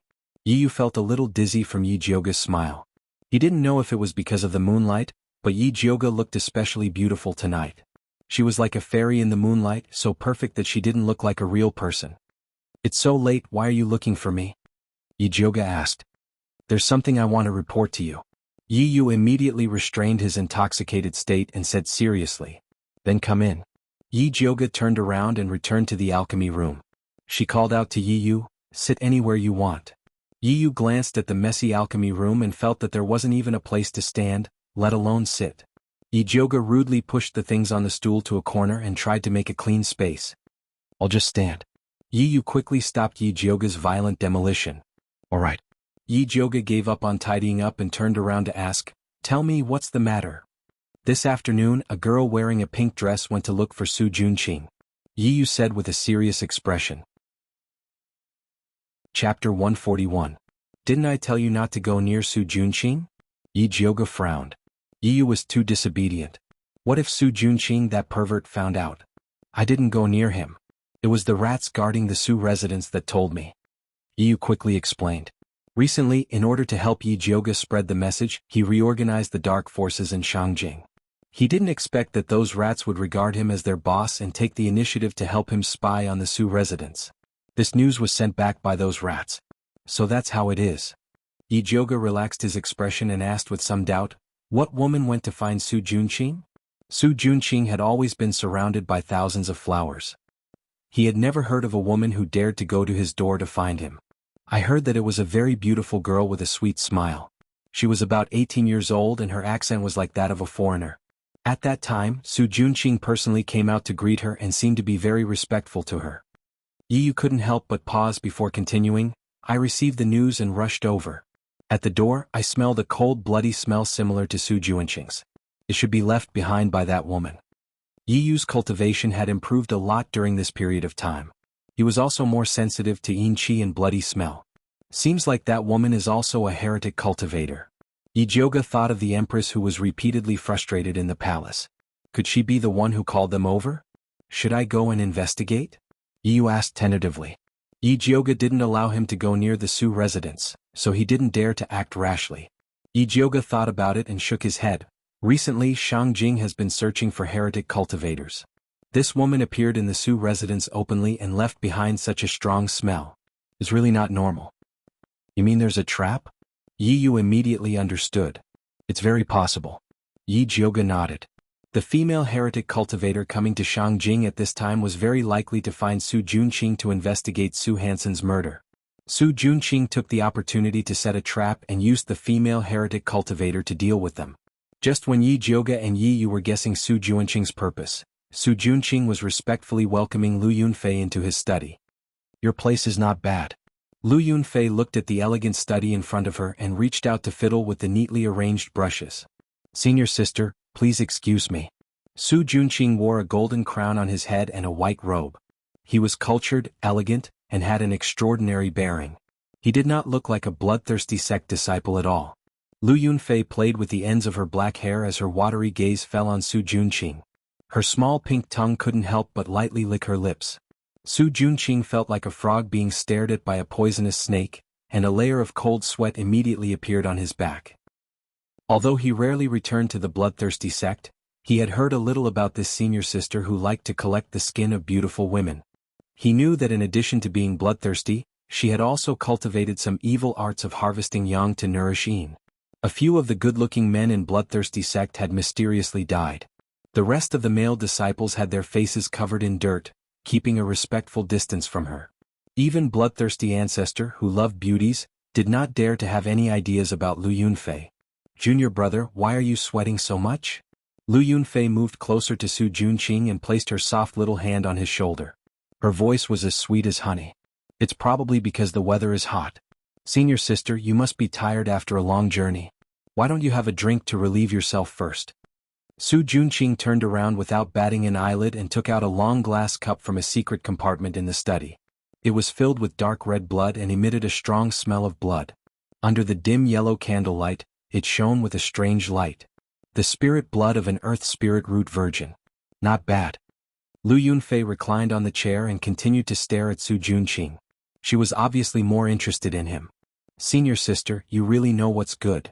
Su Junqing personally poured a cup for Lu Yunfei and said with a smile, Junior brother doesn't have anything good here. Please do me the honor, senior sister. Junior brother is too polite. Lu Yunfei took a sip and said with a faint smile, you can't even get such good things from the patriarch. Senior sister, you must be joking. There are all kinds of beauties with spirit roots at the patriarch's place. If you want to drink it, it's ready-made. Only a poor person like me would keep a little bit of spirit blood. Su Junqing smiled faintly. This meant that the spirit blood was secretly obtained from a living person. This kind of behavior was not uncommon in the bloodthirsty sect. Women with spirit roots were treasures everywhere. It was not easy for the disciples of the bloodthirsty sect to find one. Usually they would secretly give some blood to the patriarch. I heard that junior brother is very capable. That gold spirit root beauty from last time not only won the favor of the patriarch, but even I was moved when I saw her. I heard that the girl was obtained by junior brother's bewitching skill. When are you going to help senior sister get one? Lu Yunfei's eyes were like silk, and her blood-stained red lips were extremely seductive. She was as enchanting as the reincarnation of a demon. Su Junqing's mind wavered for a moment, but he quickly regained his senses and was immediately shocked. He did not expect Lu Yunfei's bewitching skill to be so powerful. If his cultivation had not increased during this period of time, he would have fallen for it. He did not dare to show that he was awake, so he continued to pretend to be confused and asked, May I know which beauty senior sister is talking about? The beauty with the red mole between her eyebrows. Lu Yunfei pinched Su Junqing's handsome face with her soft little hands and said coquettishly, You heartless person, you forgot so quickly. There was no other beauty with a red mole between her eyebrows but Yi Yunji. When Su Junqing thought of Yi Yunji, he could not keep the smile on his face. All these years he had cheated and tricked many beauties with spirit roots for the patriarch. Yi Yunji was undoubtedly the most special one. What was special about her was not that her spirit root was powerful, nor was it that her beauty was unparalleled. Instead, it was that Yi Yunji became pregnant with his child after they consummated their marriage. The beautiful appearance of Yi Yunji when she was pregnant flashed through his mind, and he felt an inexplicable sourness in his heart. At that time he really wanted to hide Yi Yunji and let her give birth to the child safely. He did not expect that she would abort the child after learning that the Yi family was destroyed. When Su Junqing thought of the bloody fetus, he could not help but clench his fists. He did not need a bitch who was out of control. Therefore he did not hesitate to give Yi Yunji to the bloodthirsty patriarch. He had thought that she would die quickly like the other women. He did not expect that she was still alive. Lu Yunfei had been observing Su Junqing's expression. When she saw that his expression was ferocious and filled with hatred, which was no different from the bastards of the bloodthirsty sect, she immediately lost interest.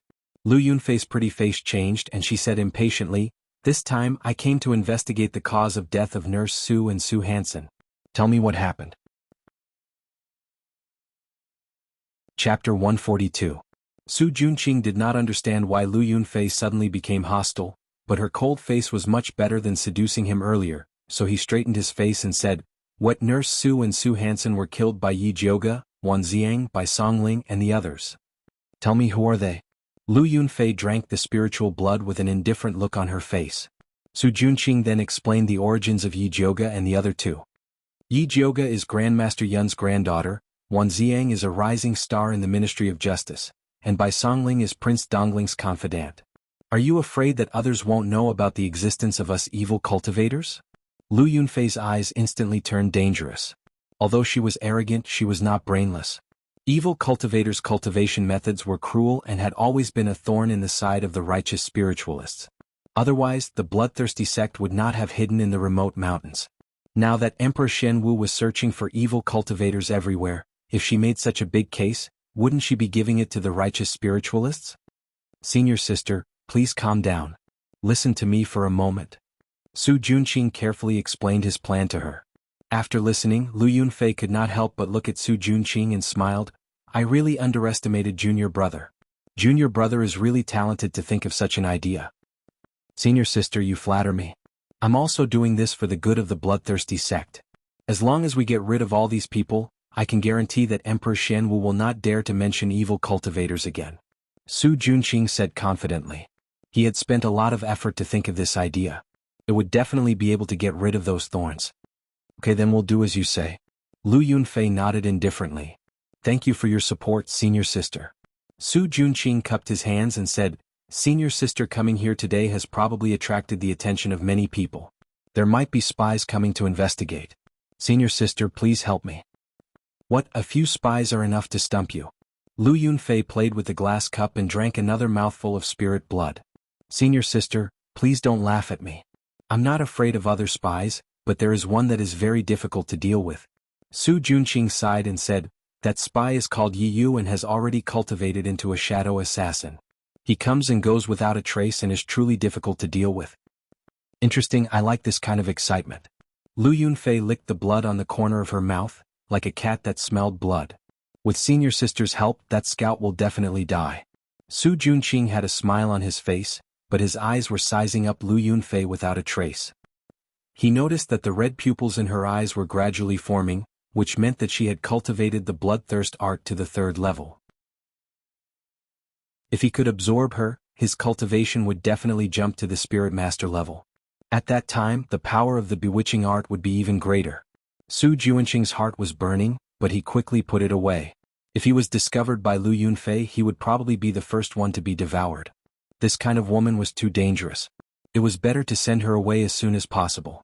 Su Junqing and Lu Yunfei appeared to be in harmony, but were actually at odds. Yi Jioga and Yi Yu also had different opinions. Big Missy, the trap is just your guess. There must be an unusual purpose for a demonic practitioner to enter the capital under such circumstances. I still feel that we need to go and investigate.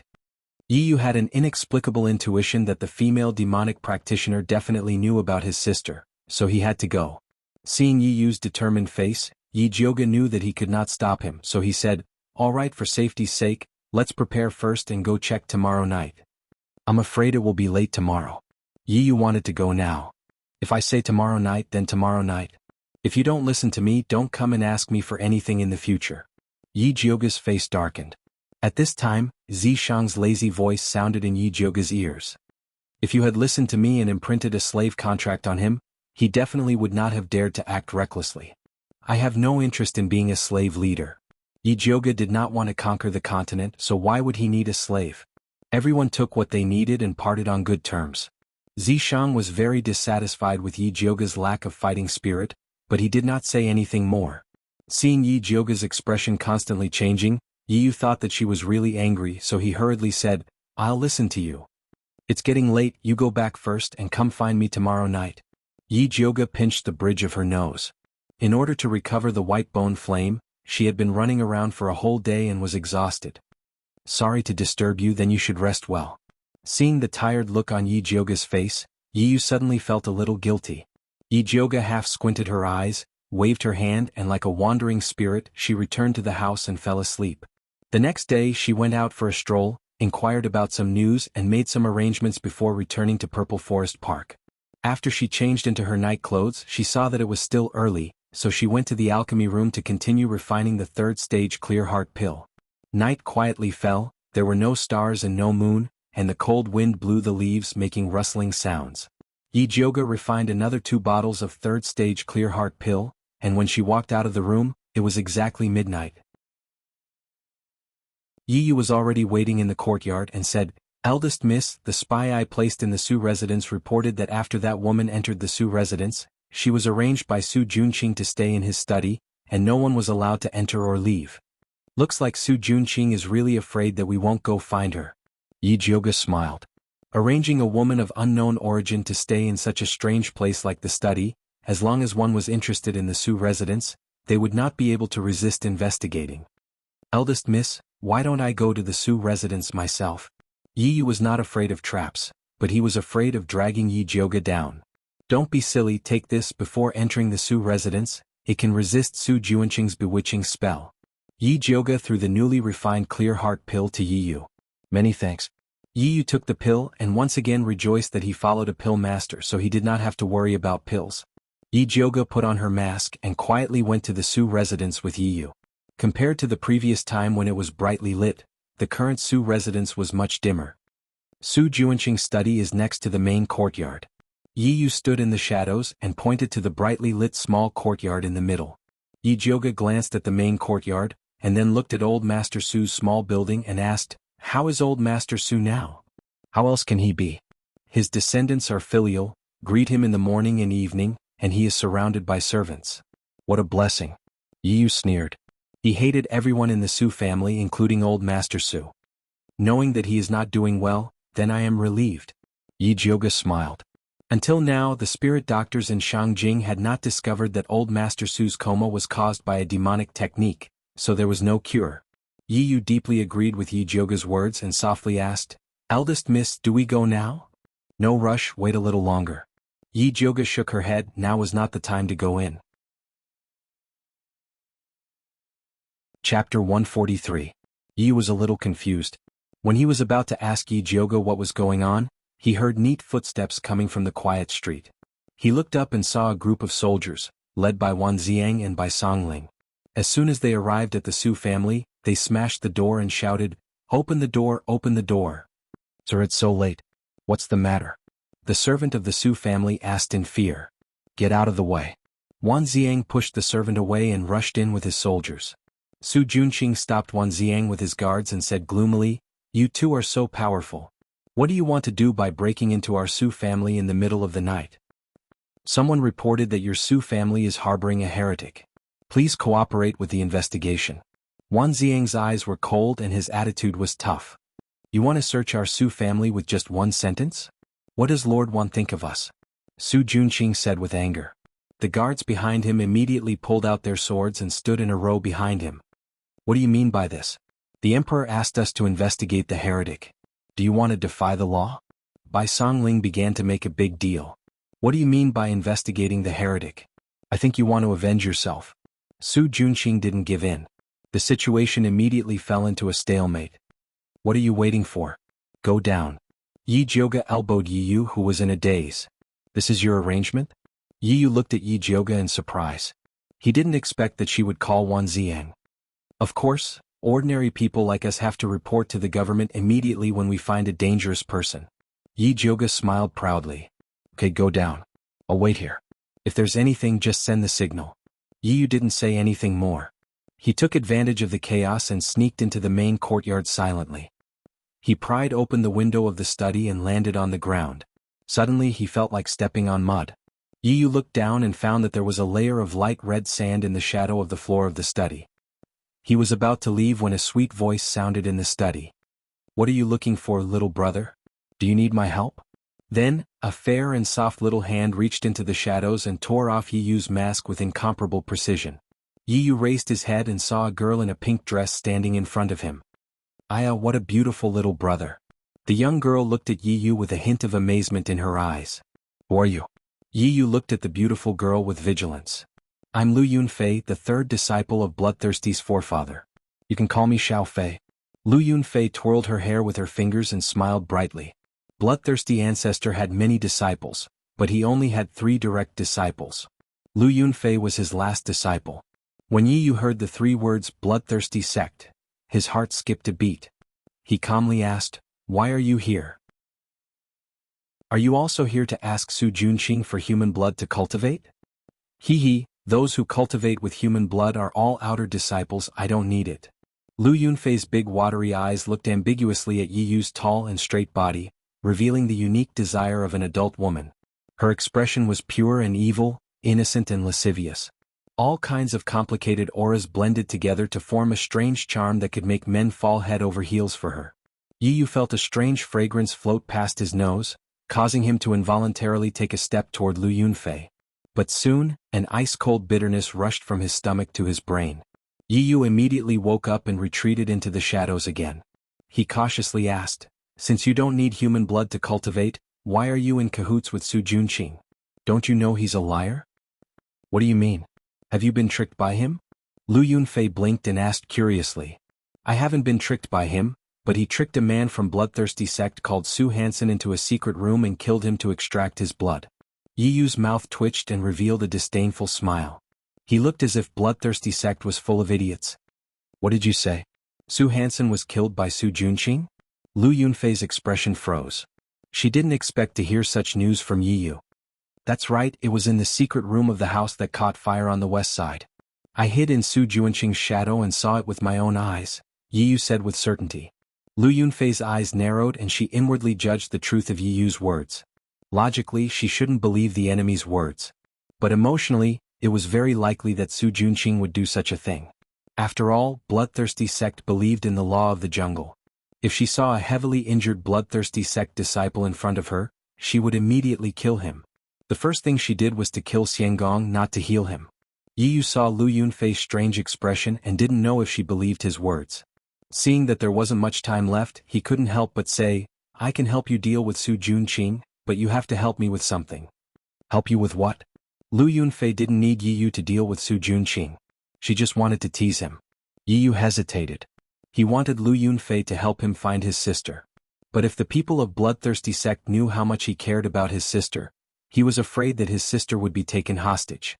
But on the other hand, the more value his sister had, the more chance of survival he would have. So Yi Yu made up his mind and said, I want you to help me find a woman that Su Junqing gave away. She looks very similar to me and also has a red mole between her eyebrows. Yi Yunji looked very similar to Yi Yu and also had a red mole between her eyebrows. But compared to Yi Yunji, who was soft on the outside but hard on the inside, Yi Yu was colder, more beautiful and more charming. Who is she to you? Actually, Lu Yunfei felt that Yi Yu looked familiar at first glance.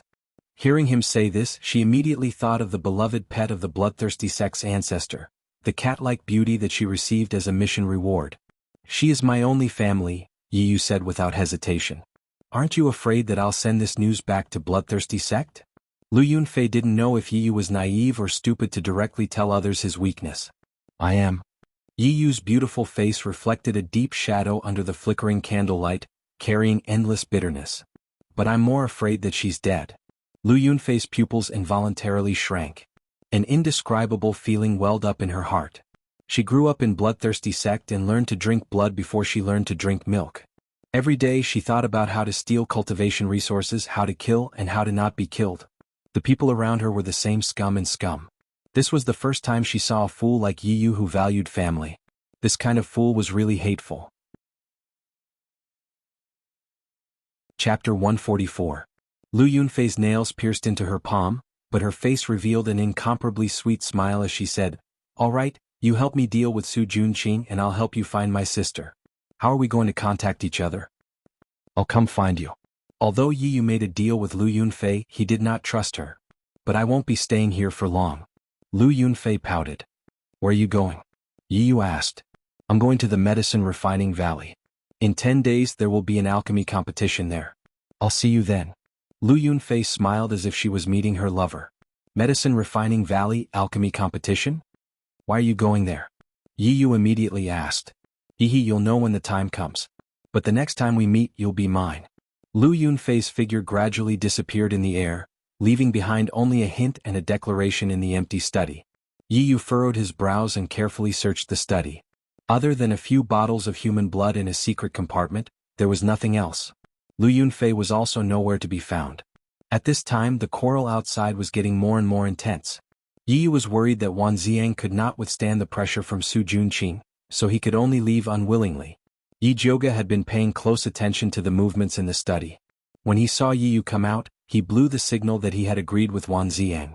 Wan Ziang received the signal to retreat, so he coldly said to Su Junqing, "Since young Master Su refuses to accept our investigation, we can only report this matter to the Emperor." After saying that, he waved his hand and said, "Retreat. Young Master Su, think about how to explain this to the Emperor." Bai Songling pretentiously flicked his sleeves and swaggered away with Wan Ziang. Su Junqing's eyes were filled with endless hatred as he watched them leave. If grandfather was still here, these guys would definitely not dare to be so arrogant. Su Junqing couldn't help but take a deep breath when he thought of his grandfather who was still in a coma. After completing the task given to him by the ancestor, he would ask the ancestor for a favor and ask him to send someone to see what was going on with grandfather. However, this was all in the future. Right now he had to deal with Lu Yunfei first. Su Junqing calmed himself down and returned to the study. Lu Yunfei was currently reclining on a chair by the window. The moonlight cast a faint layer of light on her bewitching face. She held a glass cup filled with bright red blood in her fair and tender hand. She would take a sip from it from time to time, looking very satisfied. "Senior sister, I'm really sorry to have disturbed you. However, as you can see, junior brother's current situation is really difficult. Please help me out, senior sister." Su Junqing looked at Lu Yunfei with deep affection. He could not wait for her to immediately take down Wan Ziang and the others. "I just heard something very interesting." Lu Yunfei stared at the spiritual blood in the glass cup and said indifferently, "I heard that junior apprentice brother Su Hansen wasn't killed by anyone, but was eaten by you to cultivate. Is this true?" "Absolutely not. No matter how bold I am, I wouldn't dare to do such a thing." Su Junqing was shocked in his heart and repeatedly cried out his grievances. At that time, he was worried that the increase in his cultivation would arouse suspicion. Thus, he devoured Su Hansen to cultivate the bewitching art. As long as he did not use the bewitching art, no one would notice anything strange. I don't care how Su Hansen died. However, if someone wants to use me as a chess piece, then they have to see if they have the ability to do so. Lu Yunfei swung her hand and the spiritual blood in the glass splashed onto Su Junqing's face. The wet and sticky blood covered his face, but he did not dare to move. "Little fellow, you're still too inexperienced to fight with me." Lu Yunfei gracefully walked in front of Su Junqing and used the glass cup to pat his face. She sneered, "Tomorrow I will set off for the Medicinal Refinement Valley. If there is any mistake in the task given by the old ancestor, you can bring your head to see me." "Yes." Su Junqing bowed deeply and looked at Lu Yunfei's pink dress as it flashed past his eyes. Deep in his eyes, there was an unconcealable hatred. Outside the Su residence, after Yi Jioga and Yi Yu met up, they secretly went to Wan Ziang and Bai Songling's residence. Bai Songling and the rest were already waiting inside. The moment they saw Yi Yu, they asked impatiently, "Yi Yu, you've been in there for so long. Did you find anything?" "I saw that female heretic cultivator called Lu Yunfei." Yi Yu told them about his conversation with Lu Yunfei. However, he did not mention anything about his sister and only said that Lu Yunfei would meet him at the Medicinal Refinement Valley. Looks like their target this time is the alchemy competition. Brother One, I think you should find someone to inspect the medicinal refinement valley, especially the places that the Crown Prince set up. When Yi Jioga first heard that the Crown Prince was in charge of the alchemy competition, he felt that something was amiss. This alchemy competition is an annual event in the Thunder Country. Other than the people of the Thunder Country, there are alchemists from other countries participating. Isn't the Crown Prince afraid of being beaten to death by the Emperor for causing trouble in the medicinal refinement valley? Bai Songling felt that the Crown Prince was not that stupid. It's always good to be careful. Yi Jioga still had to bring Yi Rui to participate in the competition. He did not want to make any mistakes. Alright, I'll go check tomorrow. Wan Ziang nodded and looked at Yi Yu. Do you want to come with me? He had never seen that female heretic cultivator. If Yi Yu followed him, he would not be blinded. Yi Yu was about to agree when he felt a sharp pain on his back. It was as if something was gnawing at his skin. Don't move. Yi Jioga moved like lightning and pressed down on the thing that was moving around on Yi Yu's back. The thing was about the thickness of an index finger and it was struggling violently. Wan Ziang tore Yi Yu's clothes and found that it was a pitch-black poison earth dragon. It was constantly struggling under Yi Jioga. Isn't this little mute's poison earth dragon? Why is it here? Bai Songling looked at the black worm in disgust. This poison earth dragon looked extremely ferocious and sinister. It had no eyes on its head, only a large mouth filled with fine white teeth. There were also 2 thin wings on its back. As long as Yi Jioga let go, it would immediately disappear without a trace. Whose little mute? Wan Ziang immediately frowned. He had been going out early and returning late recently. He had been investigating the heretic cultivator in the Ministry of Justice. He did not know that there was a little mute living in the backyard. Its young mistress who hired him to help raise the worm. Bai Songling explained little mute's background in detail. Can this person be trusted? Wan Ziang looked at the poison earth dragon that was constantly struggling in Yi Jioga's hands. This thing suddenly attacked Yi Yu while they were having a secret discussion. No matter how he looked at it, it was not normal. If you don't trust him, then let's ask him face to face. Yi Jioga did not believe that little mute was a spy. Chapter 145. Yi Jioga jumped over the wall and entered little mute's courtyard. Yi Yu, Wan Ziang and Bai Songling followed behind her. Little mute, come out. Yi Jioga pinched the worm with his left hand and knocked on little mute's door with his right. The wooden door opened silently. Little mute's skinny body was hidden behind the door. Only half of his snow-white face could be seen. 2 big black eyes looked at everyone expressionlessly. In the deep night it looked especially terrifying. Yi Jioga and Bai Songling were already used to little mute's weird look. This was the first time Wan Ziang and Yi Yu saw it, so they couldn't help but stare at little mute vigilantly. Little mute didn't even look at Wan Ziang and Yi Yu, the 2 outsiders. He extended his skinny little claw towards Yi Jioga and then raised a thin index finger, indicating that he wanted to exchange this poison earth dragon for a bottle of spirit beast pills. I'm not here to exchange, Yi Jioga pointed at Yi Yu and asked, why did this thing suddenly appear on my friend's body? Little mute's big black eyes swept across Yi Yu's body. Then he made a eating gesture. No one else understood, but Yi Jioga instantly understood little mute's meaning. You mean this worm is eating something on my friend's body? Little mute nodded expressionlessly. What can be eaten on my body? Yi Yu couldn't help but scratch his back. Turn around and let me take a look. Yi Jioga asked Yi Yu to turn around. Then he opened his spiritual eye and looked carefully. In the end, he found a few thin red lines on the depression of his shoulder blade. If one didn't look carefully, they wouldn't be able to see it. Looks like that Lu Yunfei left something on your body. Yi Jioga took out his thunderfire needle and picked out the red line on Yi Yu's back. That red line was actually a living creature. After leaving Yi Yu's body, it wanted to escape. However, it was forcefully sucked into the poison earth dragon in Yi Jioga's hand. What is this thing?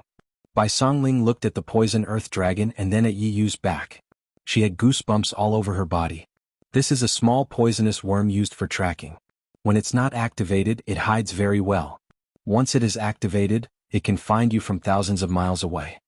Yi Jioga looked at Yi Yu and asked, didn't you feel it when she poisoned you? No. Yi Yu shook his head. At that time, he was only concerned with getting information out of Lu Yunfei and completely did not notice that Lu Yunfei had done something. Don't let your guard down just because she's a woman, Wan Ziang said lightly. Just now, when Yi Yu was talking about that female heretic cultivator, his tone was very protective. It seemed that she was not an ordinary person. He thought that Yi Yu had been bewitched and was about to ask Yi Jioga for help. I was careless. Yi Yu could not help but lower his head. Just now Lu Yunfei was all smiles and he felt that she was a rare good person. Indeed, he had let his guard down a little. That Lu Yunfei's cultivation level is higher than yours, so it's normal that you didn't notice. Honestly speaking, when you came out just now, I also helped you to take a look, but I didn't notice anything strange. Yi Jioga's spiritual eye wasn't omnipotent. She began to think about whether it would be better to let them take a few poison detection pills when they went on missions in the future. Don't worry, you won't be able to find out. Don't we still have this little guy? Bai Songling looked at the poison earthworm in Yi Jioga's hand with fiery eyes, as if he was looking at a peerless treasure. You're right. Yi Jioga nodded. There were specializations in every field, and this kind of strange poison had to be dealt with by a professional poison earthworm. Little Mute, how many more of these poison earthworms do you have? We'll take them all. Yi Jioga said in a rich and overbearing manner. Little Mute directly extended a slap towards Yi Jioga. 5 bottles of spirit beast pills? Didn't you just say 1 bottle for 1 dragon? Yi Jioga widened his eyes. This Little Mute's asking price was getting more and more ruthless. Little Mute expressionlessly made a few hand gestures. Bai Songling looked at the side anxiously, and could not help but ask Yi Jioga, what is this Little Mute saying? He said that there is only one condition, and that it's a rare commodity, take it or leave it. Yi Jioga only had 2 words in his heart. Originally he thought that this Little Mute was an honest child, but he did not expect that he would actually raise the price. A bottle of spirit beast pills costs 500 silvers in the market, so 5 bottles for 2,500 silvers is not expensive. Wan Ziang actually nodded his head at the side. In his heart, anything that could be used to deal with heretic cultivators was priceless. Little Mute rarely shifted his gaze to Wan Ziang's face, and his black eyes revealed a rare trace of expression. Knowledgeable. Knowledgeable my ass. Yi Jioga really wanted to kick this scammer Wan Ziang out. Those spirit beast pills that cost 500 silvers per bottle on the market were all fake goods. How could they compare to the spirit beast pills she refined? Moreover, Little Mute originally only wanted 1 bottle, but now it had risen to 5 in the blink of an eye. If he grew his appetite, it would be very difficult to deal with him in the future. Whoever wants it can exchange with him yourself. Yi Jioga threw the poison earth dragon back into Little Mute's hands, and decided not to tolerate this bad habit of his. Give it to Yi Yu. Wan Ziang did not know that Yi Jioga was being sarcastic, and decided to give it to Yi Yu. After all, that worm just ran to Yi Yu's body, and it could be considered as another form of recognition. Yi Yu looked at Yi Jioga inquiringly. If you want it, then take it. Anyway, without her, no one would be able to get it. Then I won't stand on ceremony. Yi Yu really wanted it.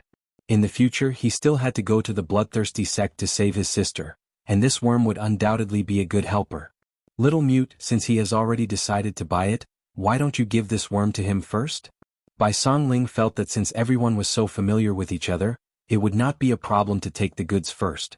In the past, Yi Jioga often did this. Unexpectedly, Little Mute shook his head without hesitation. He only trusted Yi Jioga, and if others wanted to take the goods, they had to hand over the money.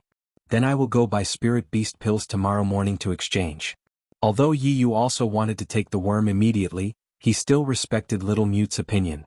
Brother, if I encounter any problems in the future, you have to lend it to me. Bai Songling hugged Yi Yu's shoulder and said. Right now he and Wan Ziang were catching heretic practitioners every day, so there might be a time when he would need Yi Yu's help. Sure. Yi Yu was still very generous to his own people. Yi Jioga chuckled as she looked at the people who were thinking too much, then turned around and went back to the Yi mansion to sleep. She slept all the way until noon. When she woke up to eat, she could not avoid being nagged by Mother Qing about her irregular work and rest schedule. Yi Jioga responded with a few words, then used the excuse of refining pills to hide in the pill refining room. Before she entered the door, she saw Yi Yu's face peeking out from the shadow of the window. Why are you here? Yi Jioga opened the window and welcomed him in.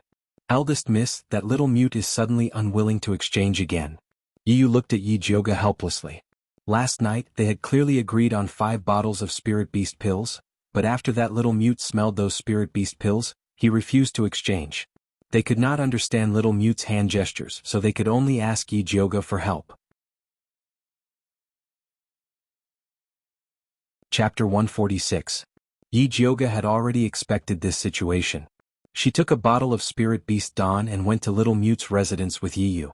At this time, Bai Songling was trying to communicate with Little Mute. I say, how can you go back on your words? We agreed to exchange 5 bottles of Spirit Beast Dawn for insects. Even if you want to raise the price, you should at least give me a number first. Little Mute didn't even look at him. He picked up the basket filled with black fly grass and began to feed the poisonous earth dragons. This batch of poisonous earth dragons had already advanced once. The originally white and plump body now had a bit of jade-like luster. Its lifespan had also increased from 15 days to 2 months. He kept the best batch of insects to breed and cultivate the next generation. The rest were used to raise goo. The winged goo that ran out to hunt in the wild last night was raised just now. Bai Songling talked until his saliva was dry. Little Mute didn't even respond. He was so angry that his brain was heating up. He grabbed Little Mute's basket and shouted, "I'm talking to you." Little Mute looked up at Bai Songling.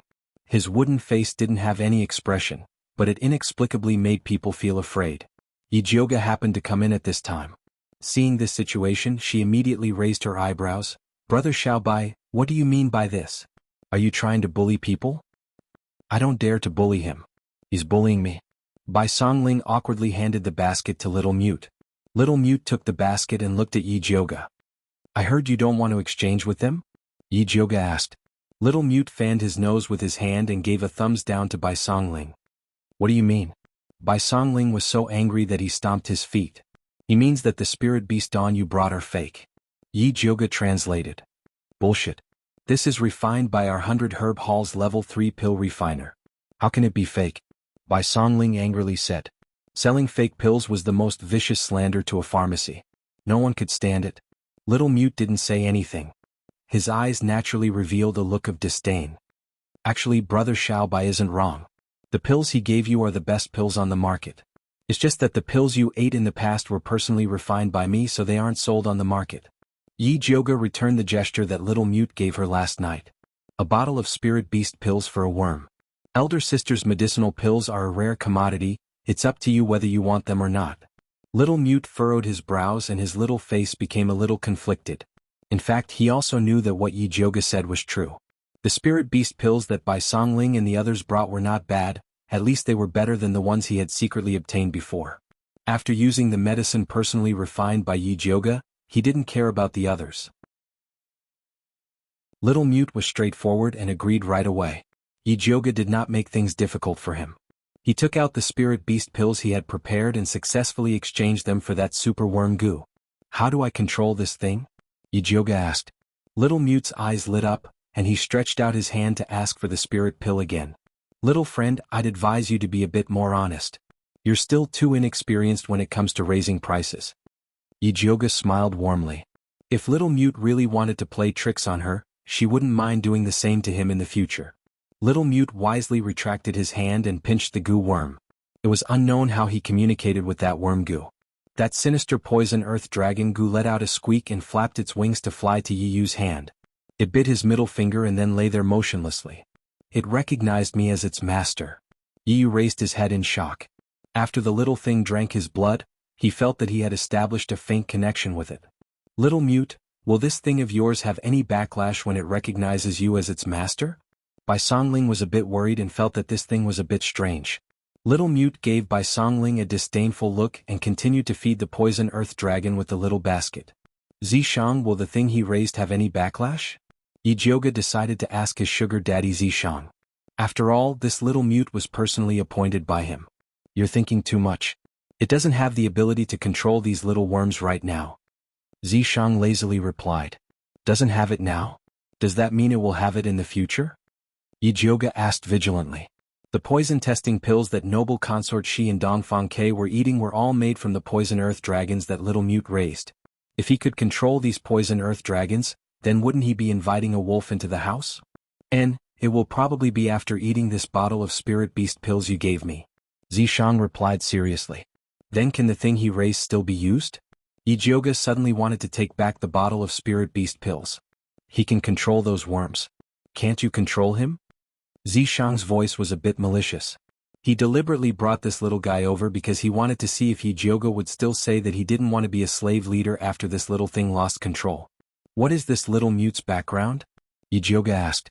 "You don't need to care about his background. You just need to know how to control him."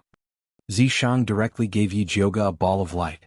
After Yi Jioga absorbed the ball of light, his gaze landed on the little mute who was playing with the poison earth dragon.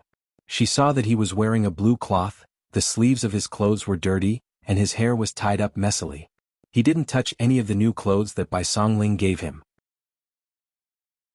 It was as if he had grown fond of his dusty appearance, including the name Little Mute. Originally, Yi Jioga felt that calling him Little Mute was a bit insulting. He wanted to change the name but was rejected by Little Mute. It seemed like he had to investigate Little Mute's background when he had the chance to see what his real body was. However, the most important thing now was the evil cultivator and the alchemy competition. Where is Brother Wan? Yi Jioga asked Yi Yu. He is still in the Ministry of Justice and is preparing to bring people to the medicine refining valley. I will meet up with him later. Yi Yu replied. If he wasn't delayed by Little Mute's matter, he was also preparing to leave now. Take these 2 bottles of pills and give one to Brother Wan. Be careful and don't fall for the poisonous beauty's bewitchment. Yi Jioga took out 2 bottles of level 3 clear heart pills. Yi Yu suddenly felt a bit ashamed. Lu Yunfei's bewitchment was indeed powerful. Otherwise, he wouldn't have such a good impression of her. He had to be more vigilant next time. The participants of the competition have already left for the medicine refining valley. When are you going to leave? Bai Songling asked Yi Jioga. The day after tomorrow. Yi Yuxuan had originally set the date for Yi Jioga to leave in 3 days, but she rejected it. Do you want to go with Prince Dongling? Bai Songling asked again. No need. Yi Jioga shook her head. Yi Shanshan had already left with the crown prince yesterday. It would be too conspicuous if she left with Prince Dongling. All right, I will bring some secret guards to protect you. Bai Songling said. Whatever. Although Yi Jioga didn't think it was necessary, she couldn't refuse the kindness of others. If there is really someone who doesn't have eyes, we can catch him for clues. Bai Songling smiled treacherously. Don't jinx it. Yi Jioga really wanted to kick Bai Songling. Was he protecting her or using her as a bait? Yi Jioga and Bai Songling talked casually. Neither of them noticed that Little Mute's eyes flashed when he heard the name of the medicine refining valley. Chapter 147. Yi Jioga returned to Purple Forest Park and began to prepare for the trip to Medicine Refinement Valley. Although the competition would only be held for 3 days, they had to stay for at least 7 days. The things that Mother Qing had prepared were enough to fill up a large carriage to ensure that their eldest miss could live comfortably outside. Yi Jioga looked at the large pile of things and couldn't help but sigh.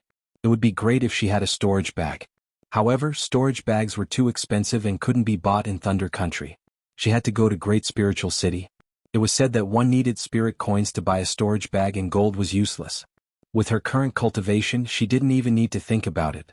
Other than daily necessities, Yi Jioga also packed the small bronze cauldron and the fat black rat. Ever since the fat black rat returned from the deep pool, it had been sullen. It burrowed into Yi Jioga's pocket and continued to pretend to be depressed. Yi Jioga felt guilty and decided that he would make it up to the fat black rat in the future. On the day of departure, Yi Yuxuan personally came to send them off.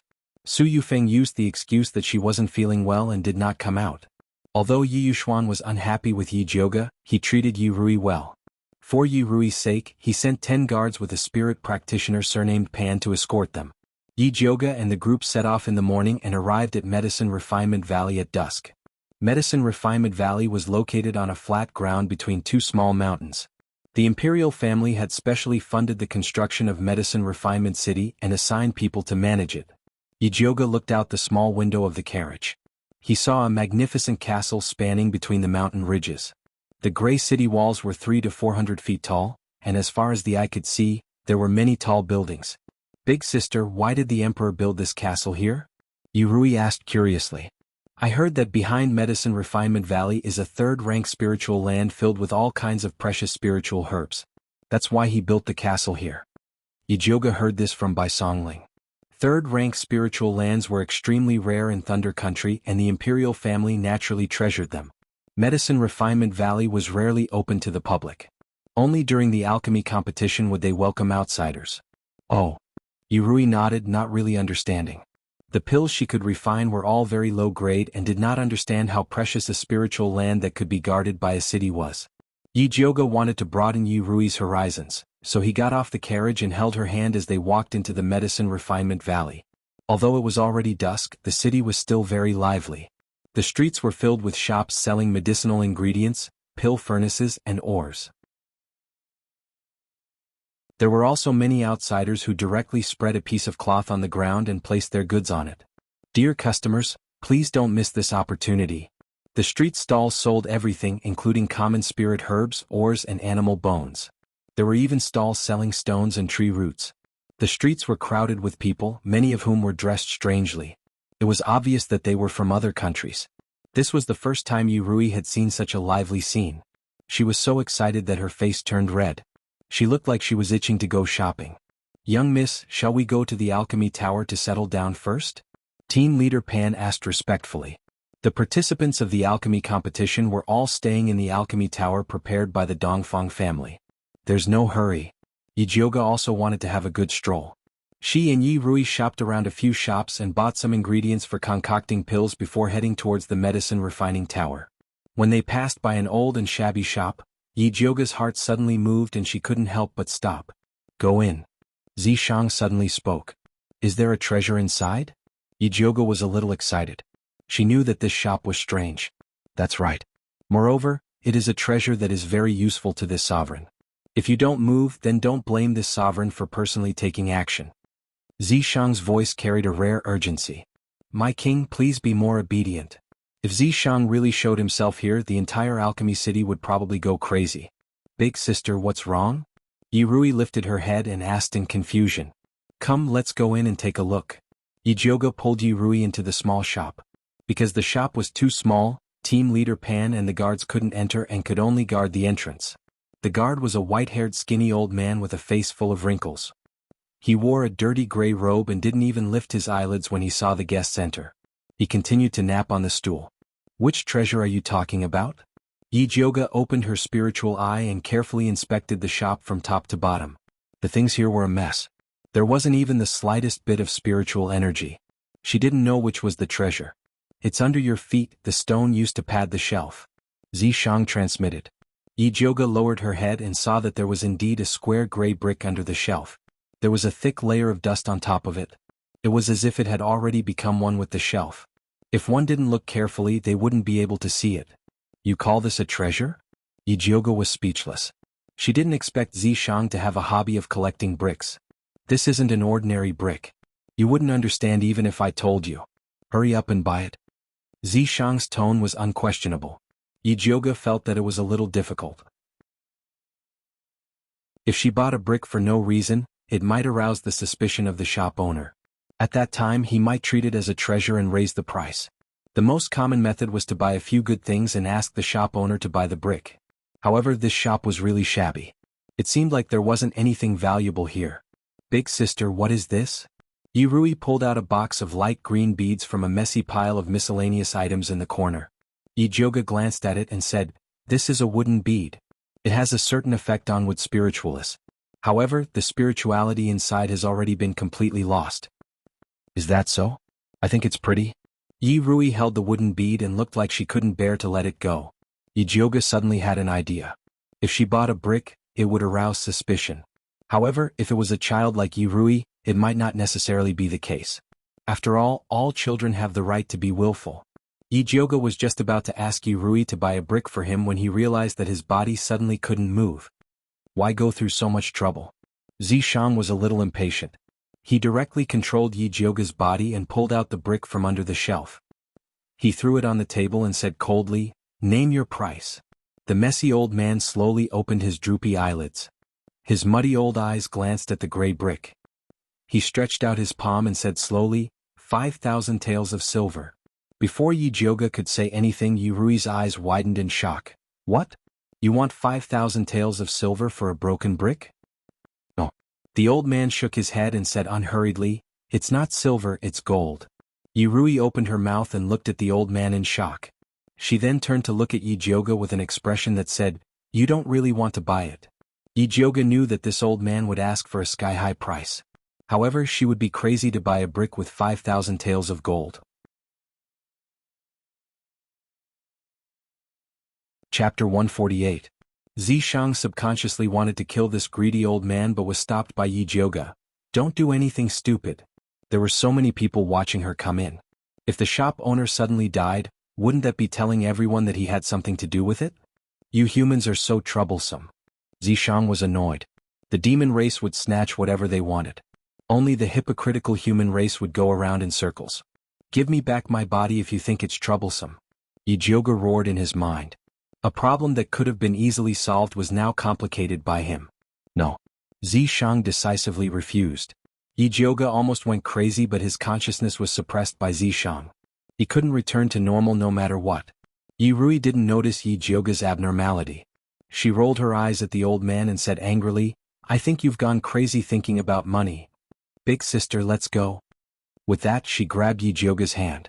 Zishang didn't want to leave without getting the brick. He avoided Yirui's hand and stared straight at the old man. Old man, you have to be honest. You're selling a brick for 5,000 gold taels. Aren't you afraid of choking to death? That's not something you need to worry about. The old man slowly replied. He was able to establish himself in Alchemy City because he was ruthless and quick at robbing money. Is that so? Yijioga squinted his eyes. A purple vertical line appeared in his black pupils, flashing with a demonic light. The old man felt dizzy from this light and inexplicably felt guilty. He suddenly realized that it was intolerable for him to cheat the customer like this. He quickly stood up and said in fear and trepidation, I was wrong. I shouldn't have been greedy for money. It's just a brick. If you want it, take it. Then I won't be polite.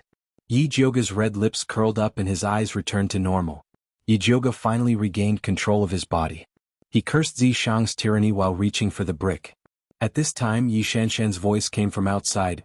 Captain Pan, why are you here? This subordinate greets second young Mississippi. Captain Pan respectfully bowed. This subordinate has been ordered to escort first young miss and fourth young miss to Alchemy Valley. Big sister, fourth sister, is it really you?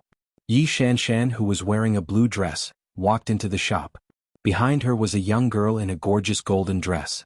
This girl was about 18 or 19 years old. She had fair skin and a beautiful face. She had an arrogant attitude. She looked at Yijioga with an unfriendly expression and coldly snorted, You're Shanshan's big sister? Who are you? The corner of Yijioga's mouth twitched. Big sister Shanshan, this form of address really made him unhappy. Big sister, this is the third daughter of the Gong family. Yi Shanshan introduced with a little pride. So it's the third miss of the Gong family. Yijioga thought of Gong Shifan who had helped her previously and forced a smile at the third Mississippi. However, third Miss Gong snorted coldly and turned to Yi Shanshan. Shanshan, is your elder sister very poor, so she can only come to this kind of shabby shop? As he spoke, he glanced disdainfully at the small shop in Yijioga and Yirui. You are the poor one. Yirui found that her beloved big sister was scolded, and immediately retorted back unhappily. Fourth sister, don't be rude. Yi Shanshan reprimanded Yirui, and then apologetically said to the girl in the red dress, Miss Gong, my fourth sister was born of a concubine. She has not had a good upbringing since she was young. Please don't bother with her. When Yirui heard this, her face was immediately filled with anger. Yijioga squeezed her little hand and said slowly, Fourth sister, don't be angry. Your second sister was born of a second concubine, so it is inevitable that her upbringing is a little poor. This time, it was Yi Shanshan's turn to look ugly. Yijioga, as the elder sister, how can you slander your own sister like this? You really have no upbringing. Third Miss Gong raised her thin eyebrows and said with a tone full of sarcasm, What does it have to do with you if I teach my own sister a lesson? Or is it that the Gong family's upbringing to be a dog catching mice and meddling in other people's business? Yijioga saw that third Miss Gong had clearly come to find trouble with him, so he did not stand on ceremony with her. How dare you insult our Gong family? Third Miss Gong was so angry that her pretty face turned red, as if she had received a great humiliation. Wrong, I didn't insult your Gong family, I only insulted you. Yijioga's poisonous tongue could not be stopped by anyone. Big sister, you're wrong. I think it is more suitable for third Miss Gong to humiliate herself, Yirui said seriously. Little hussy, you dare to insult me? I will kill you. Third Miss Gong had never been humiliated like this in her life. She waved her hand and slapped Yirui's face. Yijioga raised his hand and grabbed third Miss Gong's hand. He said coldly, I will let you off this time for the sake of Spirit Master Gong Shifan.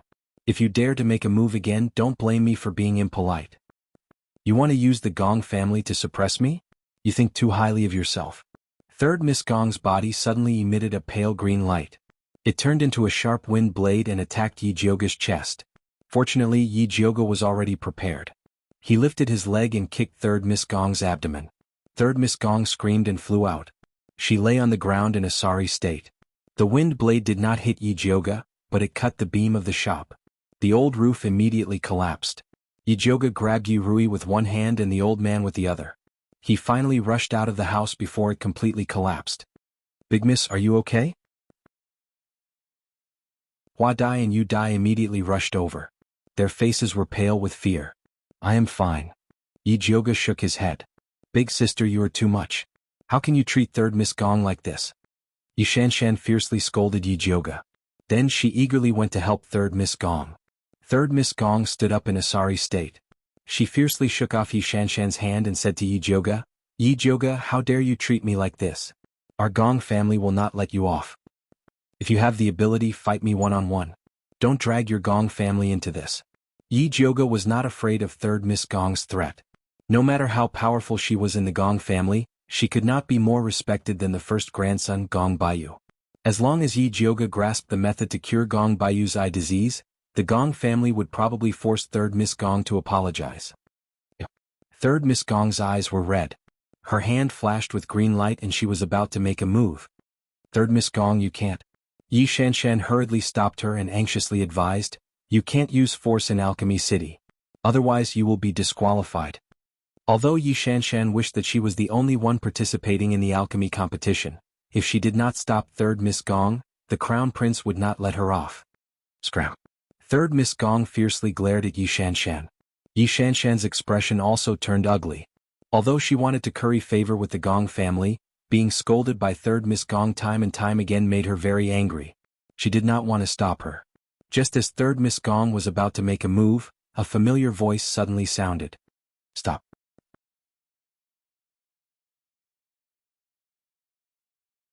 Chapter 149. Yi Jioga looked up and saw an old acquaintance, the Crown Prince, Dongfeng Jiaming, hurrying over with a group of guards. "Big brother Crown Prince, you came at the right time." Yi Shanshan's spirit was lifted and she hurriedly complained, "Big sister bullied Third Miss Gong and even destroyed her shop. Yi Jioga, do you think this is your Yi mansion? You actually dared to injure someone." The Crown Prince gloomily looked at the restored Yi Jioga. This beautiful face made him hate her even more than before. "This isn't your Highness East Palace." Yi Jioga was calm and elegant.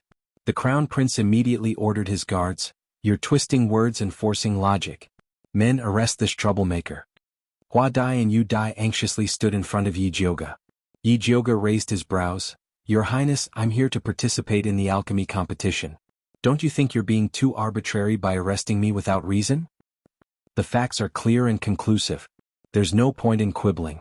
The Crown Prince waved his hand. "Arrest Yi Jioga. If she dares to resist, then don't be polite with her." "Big sister." Yi Rui tightly grabbed Yi Jioga's sleeve with a pale face. "Don't be afraid. Although the Crown Prince is muddle-headed, there are still people in the city who understand." Yi Jioga calmly comforted her. "Big sister, how dare you say that the Crown Prince is muddle-headed? When I return, I must report this to father and have him punish you." Yi Shanshan wanted to continue framing Yi Jioga, but she was frightened by Yi Jioga's cold eyes. "Yi Shanshan, if I were you, I'd shut up or I won't have another chance in the future." Yi Jioga's tone was calm, but Shanshan knew that she wasn't joking. The fear of being beaten came back to her, and she could not help but hide behind the Crown Prince. The Crown Prince angrily said, "Yi Jioga, you dare to bully the weak in front of me? It seems that you don't put the imperial family in your eyes." Yi Jioga sneered, "If you're not representing the Gong clan, then you're representing the imperial family. Those who don't know would think that the Gong clan has no one left after the death of His Majesty. How dare you? Impudent." Third Miss Gong and the Crown Prince flew into a rage at the same time, wishing they could personally capture Yi Jioga. At this time, the sound of uniform footsteps could be heard from the distance. It turned out to be the patrolling soldiers of Alchemy City. The person in the lead was dressed in black and red robes. His handsome face seemed to have been carved by a knife, and his temperament was incomparably cold. It was Wan Ziang. "Look, a reasonable person has come." Yi Jioga smiled. "Lord Wan, Yi Jioga robbed and injured people. You can't be thinking of shielding her, right?" The Crown Prince said coldly. "Yes, Lord Wan, I can testify," Yi Shanshan said while hiding behind the Crown Prince. Wan Ziang coldly looked at the crown prince and Yi Shanshan, then turned to ask Yi Jioge, "What is going on?" "Just now, when I accompanied my sister to shop, Miss Gong suddenly rushed in and spoke ill of me. She even destroyed someone else's shop." Before Yi Jioge could finish his words, third Miss Gong had already angrily denied it. "I didn't do anything. It was clearly you who wanted to steal my things, so you destroyed someone else's shop." "This shop was destroyed by the wind spirit root. Sir Wan, you can send someone to investigate," Yi Jioge said lightly. "Investigate." Under Wan Ziang's command, the well-trained soldiers he brought with him began to search the ruins. Very quickly they found a beam that was cut by the wind spirit root. The cut surface was still faintly green. A tall and skinny soldier came out and reported, "Sir, this shop was indeed destroyed by the wind spirit root. I have the lightning spirit root. May I ask what third Miss Gong's spirit root is?" Yi Jioge looked at the third Miss Gong with malicious intent. Some people wanted to distort the truth and push the blame onto themselves, but they didn't think that they were full of loopholes. "So what if I have the wind spirit root? It's just a broken shop. I'll pay for it. What about the matter of you injuring me?" Third Miss Gong's aura was still very arrogant. Before Yi Jioge could say anything, the surrounding people had already begun to discuss. "This Gong clan is too overbearing. So what if they're from a big clan? That's right. They dare to be so arrogant in our alchemy city. Wouldn't they be overlords in their Baimu city? And that Yi Shanshan, she actually helped an outsider to deal with her own sister. She's really ruthless." The crown prince is also muddle-headed. He was blinded by beauty and actually dared to openly protect a criminal. If he was the host of the alchemy competition, then we wouldn't have to compete anymore. The surrounding people were discussing. Third Miss Gong's face turned red and white. She looked at Yi Jioge as if she wanted to tear him into pieces. "Don't cause trouble in Alchemy City. Your Highness, you also don't want this matter to reach the Emperor's ears." Wan Ziang coldly looked at the crown prince. This was an alchemy competition. There was absolutely no room for mistakes. Even the crown prince didn't dare to act recklessly. The crown prince didn't dare to say anything else. He fiercely glared at Yi Jioge, then whispered a few words to third Miss Gong. Third Miss Gong was obviously unconvinced. However, this was the Dongfang clan's territory. No matter how arrogant she was, she had to give the crown prince some face. "Just you wait." Third Miss Gong threw down these harsh words and angrily left. Yi Shanshan hurriedly followed. Her fawning appearance was very disdainful. Shameless.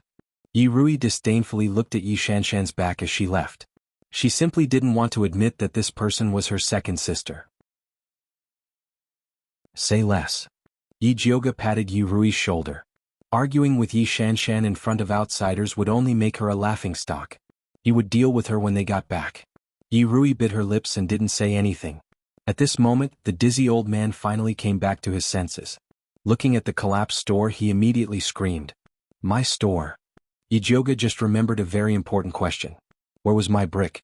Big sister. Yi Rui pulled Yi Jioge's sleeve and touched the small embroidered backpack on her back. It was bulging and looked exactly like a brick. So smart. Yi Jioge rewarded her by rubbing her little head. Yi Rui smiled. This was 5,000 taels of gold. Of course she had to keep it well. "Captain Pan, stay here and help this old man count his things. Pay as much as he should," Yi Jioge instructed Captain Pan. Although this unexpected disaster was caused by third Miss Gong, Yi Jioge still felt that he should give the old man some compensation for the brick. "Yes."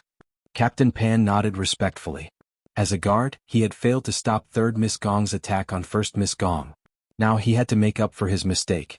"I will send you to the medicine refining building," Wan Ziang said to Yi Jioge. "I won't delay your business, right?" Yi Jioge looked at the soldiers behind Wan Ziang. No. Wan Ziang's status was equivalent to that of an imperial envoy. He could inspect everywhere. "Then let's go." Yi Jioge and Wan Ziang walked in front. Yi Rui considerately followed behind Hua Dai and Yu Dai, giving Yi Jioge and Wan Ziang the opportunity to be alone. "What is the background of that third Miss Gong?" Seeing that no one was approaching, Yi Jioge asked Wan Ziang in a low voice.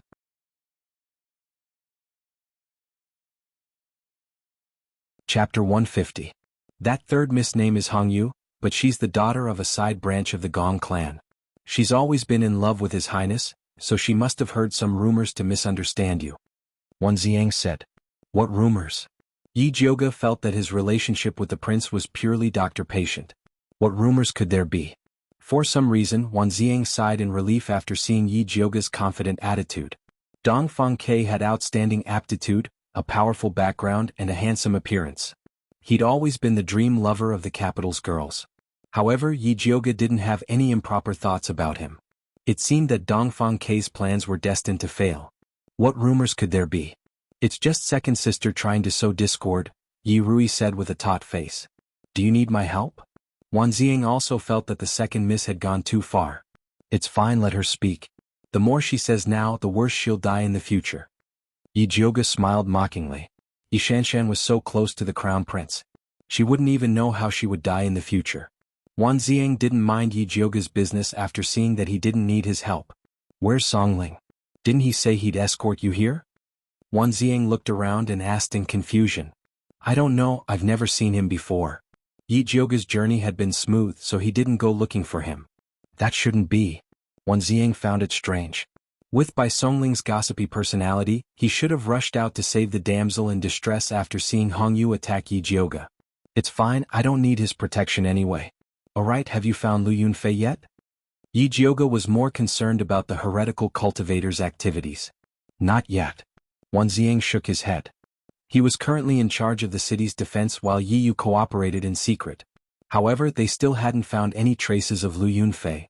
What about Su Junqing? Yi Jioga asked. He came under the Empress' orders to assist the Crown Prince in the alchemy competition. My people have been watching him, but they haven't found anything strange yet. Wan Ziang said. Keep an eye on them. If they have ulterior motives, they'll show up sooner or later. Yi Jioga said. You don't have to worry about these things. You just have to participate in the alchemy competition. As Wan Ziang spoke, he took out a yellow booklet from his sleeve and handed it to Yi Jioga. This is the name list for the alchemy competition. You can take a look when you have time. This was a benefit that belonged to the Thunder Nation's internal participants. The Crown Prince also had a copy. Thanks. Yi Jioga took it without hesitation. Know yourself and know your enemy and you will never be defeated. If you don't take advantage of the situation, you will be a bastard. Oh, by the way, this year's quota has been cancelled. Everyone will have to start from the first round. I heard that Imperial Uncle Dong Fengyao requested this. Dong Fengyao was Alchemy City's city lord and Emperor Xian Wu's uncle. He was in charge of this year's alchemy competition. Yi Jioga didn't want to use the quota, so he wasn't disappointed. As the two of them spoke, they arrived at the entrance of the Medicine Refinement Tower. Your rooms are in the Flying Frost Tower to the west of the Alchemy Tower. The Crown Prince is in the Ling Yun Tower to the east. Gong Hongyu and Yi Shanshan are in the Maple Leaf Tower next to him. As long as you don't deliberately go there, you won't run into them. Wan Ziang still hoped that Yi Jioga could bear with it and not cause trouble during the competition. If people don't offend me, I won't offend them.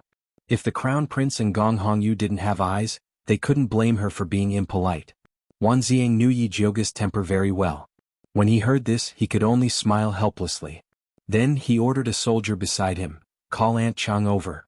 A moment later, a middle-aged woman dressed in dark red armor walked out of the Medicine Refinement Tower with a warm smile. She bowed to Wan Ziang and said, This subordinate greets Lord Wan.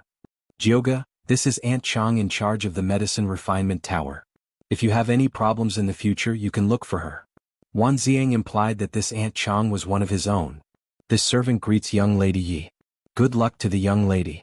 Aunt Chang bowed respectfully to Yi Jioga. Aunt Chang is too polite. Yi Jioga smiled faintly. I still have matters to attend to, so I won't accompany you in. Aunt Chang, take good care of young lady Yi. Wan Ziang gave Aunt Chang a few more instructions before leaving. Next, Aunt Chang personally brought Yi Jioga and the others to Flying Frost House. Along the way, she told them quite a bit about the Medicine Refinement Tower. The Medicine Refinement Tower occupied an area of more than 200 acres. There were a total of 88 small buildings.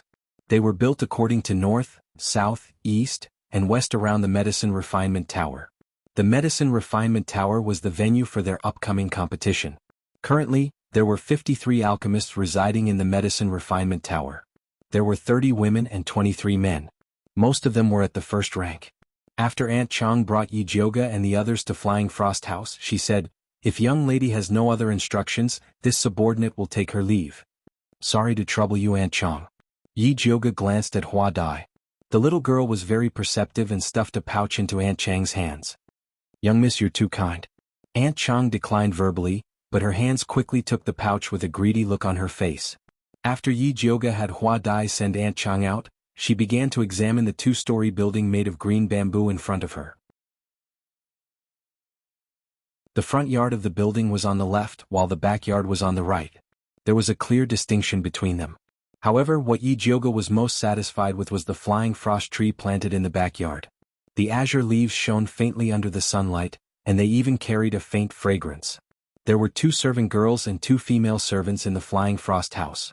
Yi Jioga let Yu Dai, Hua Dai, Qing Hu, Qing Lu, and the servant girls and female servants live on the first floor. Leader Pan and the guards lived in the outer courtyard. She chose the room facing north on the second floor, and left the room facing south for Yi Rui. Why do you have such a long face? Don't you like it here? Yi Jioga asked Yi Rui. No, I just feel very angry when I think about how second elder sister helped that woman to bully you. Although Yi Rui already knew that second elder sister wasn't a good person, she still felt very upset when she saw it with her own eyes. You saw it too.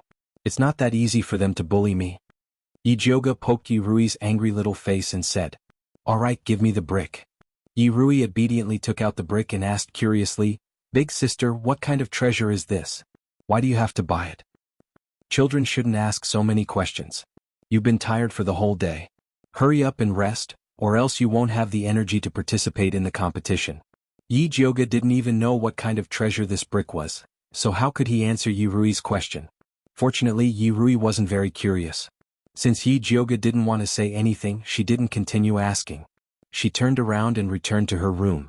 Yi Jioga looked at the gray brick and impatiently called out to Zishang, Hurry up and come out to see your treasure.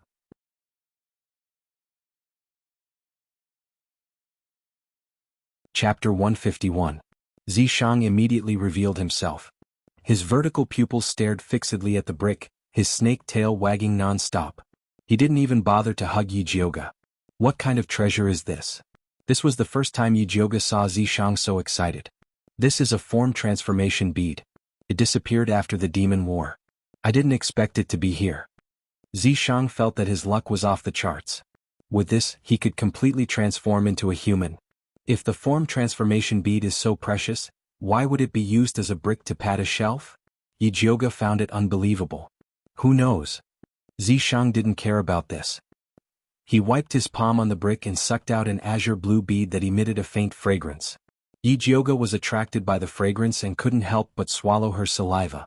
She could feel that this was a good thing and would be very beneficial to her. Don't think about it. It's mine. If it was anything else, Zishang wouldn't mind giving it to her, but this form transformation bead was out of the question. I'm just taking a look. Yi Jioga didn't dare to snatch something from Zishang's mouth. I'm going into seclusion to cultivate. Be careful and don't get into trouble. Zishang swallowed the form transformation bead and returned to Yi Jioga's imprint. When are you coming out? Yi Jioga hurriedly asked. Unfortunately, Zishang didn't respond. It seemed like he was in deep sleep. *CK, it's like this every time. Big sister curses you for failing to transform.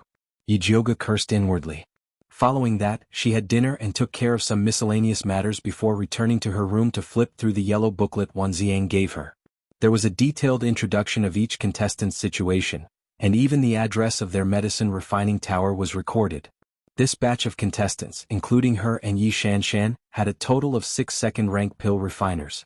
Apart from Gong Hongyu from Baimu City, the names of the others were unfamiliar. She skimmed through the booklet and sat cross-legged on the bed to cultivate the manifestation technique. Ever since she collected the white bone fire, her cultivation speed was extremely fast. Even if she didn't cultivate her spiritual power, she could still circulate it slowly. However, the most impressive thing was her divine sense. In the past, it could only envelop a room at most. Now it could extend outwards. She slowly released her divine sense to the next room and clearly saw Yi Rui sleeping soundly. Just as she was about to continue training her divine sense, suddenly, something with the smell of blood swept past her small building and flew towards the east. Her divine sense bounced back abruptly. Yi Jioga immediately opened his eyes. That cold and bloody aura just now was very strange and did not seem to belong to Su Junqing. Could it be Lu Yunfei? Yi Jioga hurriedly jumped out of the window and chased after that row of small buildings in the east. Unfortunately, after circling the inside and outside of the building, he could no longer find that strange aura. Other than the Crown Prince, Su Junqing, Yi Shanshan, and Gong Hongyu, she remembered that there were several other important people living here. Yi Jioge took out the yellow booklet again and started reading. She discovered that other than her, the other Tier 2 pill refiners were all living in the Eastern Building. Was it a coincidence or an accident? The more Yi Jioge thought about it, the more uneasy he became. He returned to his room and had a sleepless night. He got up before dawn to look for Aunt Chong. Aunt Chong, was there any movement at the East Building last night? Yi Jioge asked. No, the guard on duty last night said it was very peaceful there.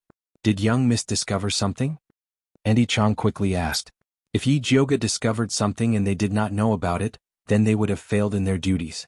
No, I was just casually asking. Yi Jioge shook his head and could not help but look towards the east. He saw that it was very quiet there. Other than the servants coming in and out, there was not a single pill refiner walking around. Everyone was focused on preparing for the competition tomorrow. Thinking about the competition tomorrow, Yi Jioge could only put down the questions in his heart and wholeheartedly prepare for the competition. The next day the pill refining competition officially began. All the participants had to wait in the pill refining pavilion's hall to enter. Yi Jioge pulled Yi Rui to a corner and carefully observed the Tier 2 pill refiners participating in the competition. Gong Hongyu wore a red dress today and stood in the middle of the hall. She was very arrogant and looked at the others with disdain. It was as if she was saying that all of them were trash who were here to spar with her. Yi Shanshan wore a white dress and stood beside Gong Hongyu like a white lotus. She was very low-key.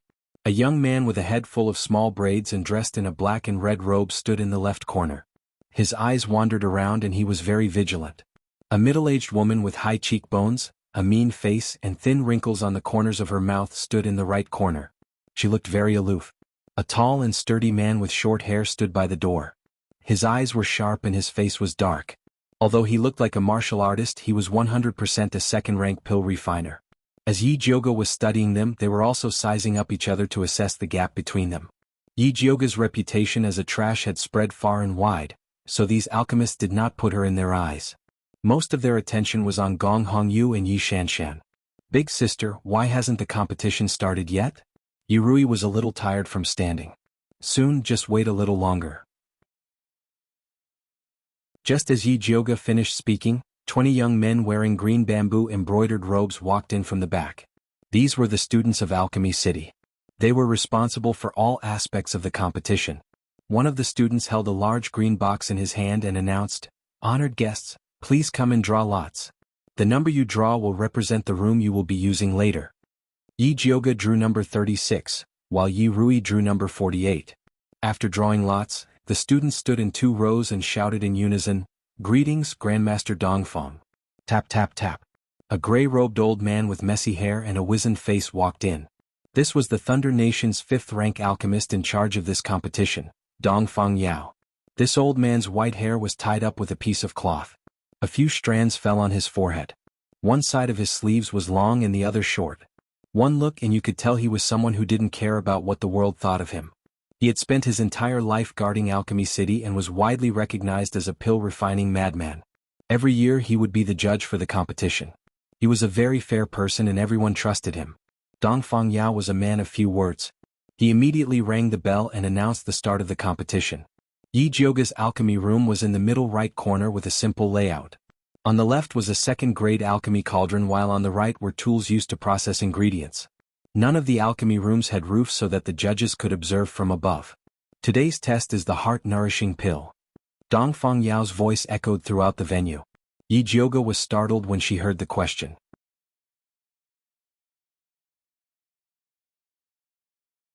Chapter 152. Yi Jioge remembered that in the past alchemy competitions, the first 2 rounds were all about basic pills, and only in the last round would the more difficult pills appear. Who would have thought that they would use such a big move in the first round? No wonder the recommendation was cancelled. Gosh, how could it be the heart-nourishing pill? I've never practiced it before. Many examinees started wailing. The heart-nourishing pill was a rather unpopular pill. Coupled with the fact that the required herbs were rather complicated, very few people would refine this pill. Aside from experience, pill concoction also requires the ability to learn and comprehend. I will give you 3 sets of medicinal herbs and a pill formula. If you feel that you cannot concoct it, you can scram now, Dongfang Yao said impatiently. In the past, he had always relied on the basic pills that alchemists often refined. Every time he appraised the pills, it would be difficult to determine which one was better, which made him feel very annoyed. Recently, he had been researching a new pill formula, so he was not in the mood to host this alchemy competition. Thus, he simply chose a pill that no one practiced often and eliminated most of the people first. A fifth-grade imperial alchemist was just that capricious. Although Yi Jioga had never refined the heart-nourishing pill before, she was not afraid of it. The heart-nourishing pill required 49 types of medicinal herbs to be concocted, and the apprentice brought over a large basket of medicinal herbs. Yi Jioga poured out the medicinal herbs from the basket and arranged them in the small bamboo basket. When she examined the heart-nourishing flower, her pupils suddenly contracted. The heart-nourishing flower was about the size of a thumb. It had pink petals and gray stamens. It was the main ingredient of the heart-nourishing pill. In this large bunch of heart-nourishing flowers, there were a dozen small flowers with black spots on their stamens. It was impossible to distinguish them from each other. However, Yi Jioga's eyesight was extraordinary. He could tell at a glance that this small flower with a black stamen was not a heart-nourishing flower, but a heart-devouring flower. Although the heart-devouring flower looked very similar to the heart-nourishing flower, its effects were the exact opposite. If it was refined as a heart-nourishing flower, it would become a highly toxic pill. Consuming it would result in a loss of spiritual energy, and in severe cases, death. Because they grew up in different environments, most people wouldn't make a mistake. Unless the person who delivered the medicine made a mistake on purpose. Yi Jioga looked up at a tall and skinny apprentice in front of him. He was the one who had delivered the medicine. The apprentice happened to be peeking at her out of the corner of his eye. When their eyes met, he immediately turned his face away guiltily. Other than the crown prince, she couldn't think of anyone else who could instruct an apprentice to tamper with her herbs. If it was an alchemist who was not familiar with the heart-nourishing pill, he might really fall for it. But to Yi Jioga, it was a piece of cake. She didn't want to make it public because it was useless to say it. The heart-devouring flower and the heart-nourishing flower looked very similar, so it was reasonable for the apprentices to say that they had made a mistake. Moreover, the selection of medicinal herbs was originally a part of the competition, so there was nothing to make a fuss about. After Yi Jioga picked out all the heart-devouring flowers, he went to check the alchemy furnace and indeed found a problem. There were a few small holes on the furnace which would lower the grade of the pill. Yi Jioga didn't stand on ceremony this time and directly called the apprentice over to ask for a new alchemy furnace. In the referee room on the top floor. In addition to the main referee Dongfang Yao, there were also 2 level 4 alchemists as assistant referees. The short and plump man was called Old Chen. The tall and thin man was called Elder Xiao. Both of them were elders of Alchemy City. In addition to the 3 referees, the crown prince, Dongfang Jiaming, was also present. He was respectfully standing beside Dongfang Yao, accompanying him to observe the situation of the various alchemy rooms. Now that all the apprentices had started to concoct the medicinal herbs, Yi Jioga's movements immediately attracted Dongfang Yao's attention. "What's the matter with number 36? Dongfang Yao frowned and asked. "She said that there's a problem with the alchemy furnace and wants us to give her a new one." Dongfang Yao's head apprentice, Li Zijuan, quickly asked about the situation. "Didn't I ask you to inspect it carefully? How could there be a problem?" Dongfang Yao's sharp eyes swept over. This was because the alchemy competition's medicinal herbs and equipment were distributed uniformly. Thus, he was very strict about this. "This disciple has failed in his duty, please punish me, master." Li Zijuan immediately bowed and apologized. "Uncle, this matter can't be blamed on Zijuan. That number 36 Yi Jioga is a famous troublemaker. Unless you give her the 30,000 gold cauldron, she won't be satisfied." The crown prince added oil to the fire. "Who is Yi Jioga?" Dongfang Yao was stunned. "She's Grandmaster Yun's granddaughter." Elder Chen added. "Isn't Grandmaster Yun's granddaughter trash? Why is she participating in the competition?" Although Dongfang Yao had been stationed in Alchemy City for many years, he had heard of Yi Jioga's reputation as a trash. "Uncle, you might not know, but Yi Jioga said that she had a fortuitous encounter. Not only did she recover her appearance and cultivation, she even became a second-rank alchemist." The crown prince pointed out with a smile. "So there was such a thing. What kind of fortuitous encounter did she have?" Elder Xiao asked with interest. "Who knows? She said that she was able to recover her cultivation with a pill left behind by Grandmaster Yun in the unbounded abyss. I was just about to ask the Grandmasters if there really is a pill in this world that can allow someone with severed meridians to recover their cultivation and learn alchemy without a teacher? The Crown Prince exaggeratedly asked. If there really is such a pill, then this old man would like to see it for himself. Elder Shao stroked his beard. He clearly didn't believe it. Elder Qin didn't say anything, but his chubby face was also filled with disapproval. The world is so big that nothing is too strange. Old Man Yun has always been lucky, so it wouldn't be strange for him to leave behind some treasures for his bloodline. Dong Fengyao disapprovingly spoke. Although he didn't get along with Yun Tianwei in the past, ever since Yun Tianwei's disappearance he felt more and more lonely without an opponent. Now that he heard someone questioning his opponent, it felt as if the person was questioning him. Uncle is right, I am ignorant and inexperienced. The Crown Prince didn't think that the imperial uncle would speak up for Yi Jiuge. He originally wanted to pour dirty water on Yi Jiuge, but he immediately swallowed it back down. Dong Fengyao carefully looked at Yi Jiuge's pill concoction technique and nodded. Not bad, it seems like you have practiced quite a bit. Yi Jiuge didn't know that she had already entered Dong Fengyao's eyes. She concentrated on processing the ingredients before starting the pill concoction. The heart-nourishing pill was difficult to concoct because there were too many ingredients. In order to completely fuse the medicinal liquid, one had to pay attention to the heat. One careless mistake could result in a waste pill, so one could only rely on the experience of an alchemist. However, Yi Jiuge's spiritual sense had greatly increased after her breakthrough. The 49 ingredients inside the cauldron were all clearly visible to her. At this moment, most of the ingredients had already dissolved. Only the heart-nourishing flour was still a bit lacking. She increased the heat, and after the heart-nourishing flour had completely dissolved, she lowered the heat to simmer it slowly. She didn't stay idle while she was simmering. She used her spiritual sense to flip the medicinal liquid up and down, so that it was evenly heated. Just as the pill was about to be finished, a sudden change occurred.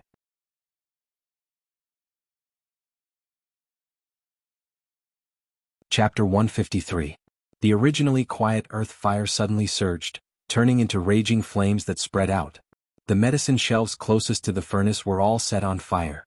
The fire was about to reach Yi Jiuge's face. Her fingers moved slightly, and a wisp of white flame quietly drilled into the source of the earth fire, swallowing it in one gulp. Yi Jiuge waved her hand and the earth fire that lost its source disappeared, leaving behind a charred furnace. The commotion of the fire was too big. Even Yi Rui realized something was wrong. She ignored the student's obstruction and ran over, asking anxiously, "Big sister, are you okay?" "I'm fine. Why are you here?" "Hurry up and go back to concoct pills," Yi Jiuge said. "Big sister, why are you still concocting pills?" Yi Rui was so angry that her face turned red. She shouted at the student, "What are you guys doing? You can't even control the earth fire. What if someone gets burned?" When the people who were concocting pills heard Yi Rui's words, they couldn't help but move away from the earth fire. The heart-nourishing pill was already hard to concoct. Now that they were distracted, they basically became useless pills. They immediately complained about the earth fire. What's going on? Dong Fengyao had already rushed over from the referee's room when the earth fire went out of control. Behind him were Old Qin, Old Shao, and the Crown Prince. "Master, the earth fire went out of control." Li Zijuan's expression was very ugly. The alchemy competition had been held for so many years, but this was the first time such a major mistake had occurred. Everyone else's earth fire is fine. Why did your earth fire go out of control? Did you do something you shouldn't have? The Crown Prince sneered, looking at Yi Jiuge with malice. "If I knew how to make the earth fire go out of control, I would be the Crown Prince," Yi Jiuge said sarcastically. "What do you mean by that? Are you saying that the earth fire went out of control because of the Crown Prince?" Dong Fengyao asked directly. "Uncle, I didn't," the Crown Prince quickly denied. "There must be some misunderstanding here. Miss Yi, why don't you come to the referee's room with us?" Old Qin saw that the situation was bad and quickly said, "No, if there's anything we'll have to make it clear here. Big sister just changed the alchemy furnace. Is there something wrong with that alchemy furnace?" Yi Rui was small in stature, but she was full of vigor. She looked like she wanted to seek justice for her big sister. "Yes, someone drilled a hole in that pill furnace." Yi Jiuge nodded. She didn't want to say these things, but she was very angry when she lost control of the earth fire. It was one thing for the Crown Prince to tamper with the medicinal herbs in the cauldron, but to think that he even dared to touch the earth fire. If not for her white bone flame being able to devour flames, she might have been injured by this earth fire. Just as everyone was discussing this matter, Dongfang Yao coldly said, "The path of alchemy is ever-changing, so accidents are very common. However, as an alchemist you must abide by your heart. If you don't want to compete, then scram." As soon as he said that, no one dared to say anything else. They all retracted their heads and started to refine their pills again. Even though he had failed to concoct the pill just now, he still had 2 more chances. He couldn't afford to waste them. Fourth sister, Great Master Dongfang is right. If you want to advance on the path of alchemy, you have to get rid of external things. You should also go back. Yi Jioge patted Yi Rui's head. All right. Although Yi Rui was still a little unwilling, she still obediently returned to her alchemy room. Change her alchemy room and prepare 3 more sets of ingredients. Dongfang Yao ordered the disciples behind him. No need. Yi Jioge shook his head. What? You want to withdraw from the competition just because of a little setback? Dongfang Yao looked displeased. With just this little ability, you still have the face to say that you are Great Master Yun's granddaughter. The Crown Prince sneered from the side. I don't want to withdraw from the competition. Yi Jioge said with an innocent face. Then what do you want? Dongfang Yao frowned, thinking that Yi Jioge wanted to take the opportunity to make a rude request. I don't want to do anything. Yi Jioge inexplicably looked at Dongfang Yao and said, My heart-nourishing pill has already been refined. There is no need to prepare another alchemy room and ingredients. Isn't your pill useless? Dongfang Yao's surprised gaze fell on Yi Jioge's alchemy furnace. Who said it was useless? Yi Jioge opened the alchemy furnace that was burnt black. Inside the alchemy furnace lay 3 pink and lustrous pills, exuding a fragrant aura. She had just used her spiritual sense to wrap around the already formed heart-nourishing pill, so the pill was not affected by the out-of-control earth fire. Grade 1 heart-nourishing pill. Dongfang Yao could see the grade of this pill at a glance, and could not help but look at Yi Jioge with a bit of appreciation. Then I can rest now. Yi Jioge's expression was cold. Wait a moment, come with me first, I have something to ask you. Dongfang Yao turned and walked towards the tea room on the 2nd floor. Yi Jioge put away the heart-nourishing pill and followed Dongfang Yao upstairs. The Crown Prince fiercely looked at Yi Jioge's back, wishing that he could eat her alive. What does Great Master Dongfang want with me? Yi Jioge stood at the door and asked. Dongfang Yao was also a clever person. He did not invite Yi Jioge to sit down and directly asked, Girl, are you selling the spiritual fire in your body? Yi Jioge's pupils suddenly shrank. He did not think that even though he was so careful, he would still be able to detect the existence of the white bone fire. However, at this time he absolutely could not admit it. Yi Jioge was just about to play dumb when Dongfang Yao opened his mouth and said, It is useless for you to deny it, this old man has his own way to test it. The earth fire here is something that I have spent countless efforts to cultivate. You commanded the spiritual fire to swallow it, shouldn't you give this old man an explanation?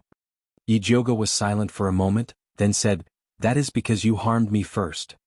This time, it is indeed our dereliction of duty. This old man will definitely give you an explanation after investigating. Although Dongfang Yao was obsessed with cultivation, he was not a fool who did not know anything. Even if Dongfang Jiaming is behind this, can you give me an explanation? Yi Jioge raised his eyebrows, his face was full of disbelief. Even if Dongfang Yan is behind this old man can still give you an explanation. Dongfang Yao was very domineering, he did not even put Xianwu Emperor Dongfang Yan in his eyes. Yi Jioge could see that Dongfang Yao was not lying to her. But even so, she could not sell the white bone fire to him. This is a different thing. I will give you 100 spirit coins to buy your spiritual fire, and I will also give you a wood pseudo-spiritual fire. If you have any other requests, as long as I can do it, I will agree. Dongfang Yao's price was very reasonable. 1 spirit coin was equivalent to 10,000 gold, but even gold could not be exchanged for spirit coins. Although the wood pseudo-spiritual fire was not a spiritual fire, it was still a very rare flame, and it was very suitable for Yi Jioge's current cultivation. The most important thing was the promise of Dongfang Yao, a rank 5 alchemist of the imperial family. If it was someone else they would have been tempted, but unfortunately Yi Jioge could not sell it, he would die if he sold it.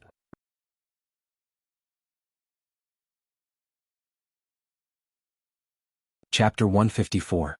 Little girl, this price is already very reasonable. Don't push your luck. Dongfang Yao said with dissatisfaction. I'm not pushing my luck. I'm not selling.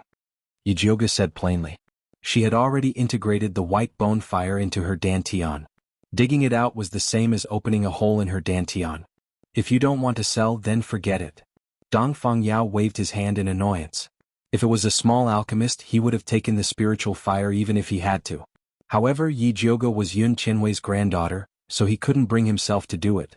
Seeing that Dongfang Yao was so easygoing, Yi Jiuge felt a bit apologetic. After a moment of hesitation, she said, "Actually, this spiritual fire is useless to you." "What do you mean?" Dongfang Yao asked in confusion. Yi Jiuge raised his finger, and a wisp of white flame with a strange and serene aura appeared. The entire room became incomparably gloomy. "Ghost fire? Are you crazy? You actually dared to store the ghost fire in your dantian?" Dongfang Yao was shocked and looked at Yi Jiuge as if he had seen a ghost. Ghost fire could only be used to refine yin pills, but spirit cultivators needed yang pills. Only evil cultivators and devil cultivators needed yin pills. Currently there were very few yin pill recipes on the market. Even Dongfang Yao only had a few, so this ghost fire was useless. Yi Jiuge smiled and didn't explain. She couldn't tell Dongfang Yao that she had a complete set of yin pill recipes. "Little girl, you look soft but you're quite brave. You're worthy of being old man Yun's bloodline." Although Dongfang Yao felt that it was crazy for an alchemist to store a ghost fire, he still admired Yi Jiuge's courage. "Great Master Dongfang, do you know my grandfather? Do you know where he went before he disappeared?" Yi Jiuge immediately asked. "Little girl, don't misunderstand. I'm not familiar with your grandfather." Dongfang Yao snorted arrogantly. Yi Jiuge immediately became cold. Dongfang Yao was a bit annoyed by her attitude. He coldly snorted and said, "Old man Yun left too suddenly. I only heard that he went to a secret realm to find some treasure." "Treasure? Could her grandfather's disappearance be related to the treasure map?" Although Yi Jiuge was surprised, his expression did not change. He said calmly, "Thank you for your guidance, Master Dongfang. Little girl, don't learn from old Yun and go searching for treasures. How could there be so many treasures in this world for you to find?" Dongfang Yao muttered. Just as Yi Jiuge was getting dizzy from Dongfang Yao's nagging, he heard a knock on the door. Li Zijuan said respectfully, "Master, the competition is over." Dongfang Yao replied in a dignified manner before instructing Yi Jiuge, "Take your pills and leave." With that he got up and left the room. Yi Jiuge silently returned to the competition venue. There were a total of 52 participants in the alchemy competition, but only 6 level 2 alchemists succeeded in refining the heart-nourishing pill. The pills refined by the others were all useless. At this moment, the heart-nourishing pills refined by Yi Jiuge and the others were lined up in front of the judge.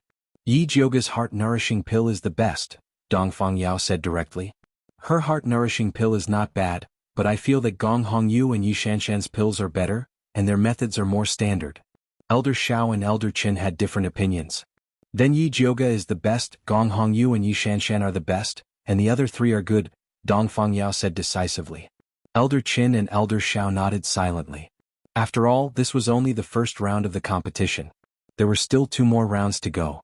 The Crown Prince disagreed. "Uncle, the medicine testing segment hasn't started yet. It's too early to judge now." The medicine testing segment of the Thunder Nation's alchemy competition was to gather people who were willing to test the medicine.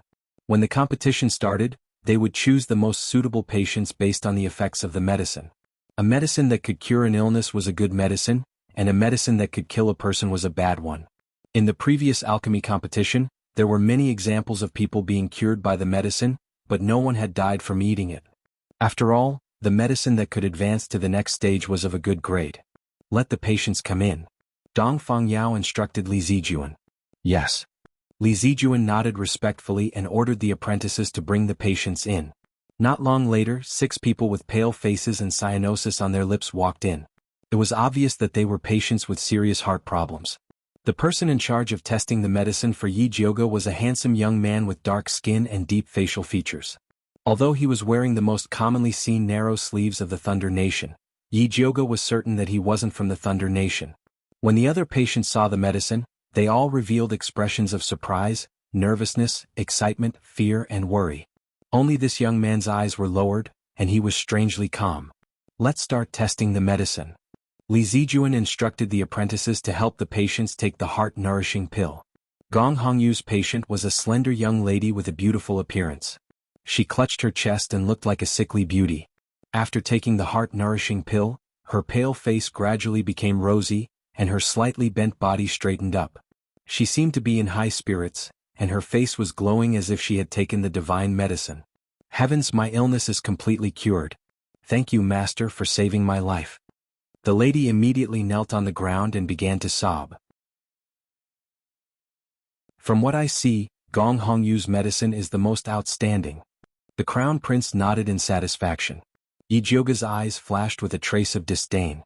Although the heart-nourishing pill would have an obvious effect on the patient, this young lady's performance was a little too exaggerated.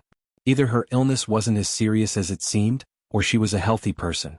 With the crown prince's personality, it was possible that he would do such a thing in order to help Gong Hongyu win.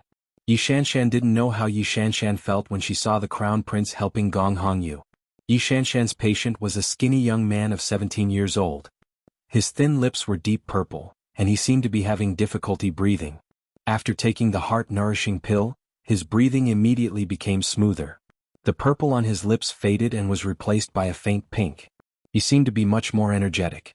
He solemnly kowtowed 3 times to Yi Shanshan, thanking her for saving his life. The other patient's conditions also improved after taking the heart-nourishing pill. However, compared to Gong Hongyu's medicine, they were far inferior. Finally, only the young patient Yijioga was left. Eat it. The apprentice who helped the young man get the medicine was the one who gave the medicine to Yijioga. The young man fixed his eyes on the pill. His slightly dark handsome face revealed a determined expression. He took it and swallowed it.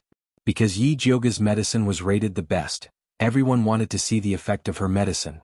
After taking the heart-nourishing pill, the young man's pale face gradually became rosy. His purple lips also returned to normal. Although it wasn't as exaggerated as Gong Hongyu's, the effect was not bad. At this point, the medicine testing segment was over. The crown prince was just about to suggest changing Gong Hongyu's medicine to the best when there was a sudden commotion among the people testing the medicine. The young man who took Yijioga's medicine staggered and rushed out. His expression was ferocious and painful. He opened his mouth as if he wanted to say something, but he suddenly spat out a mouthful of bright red blood and fell heavily to the ground.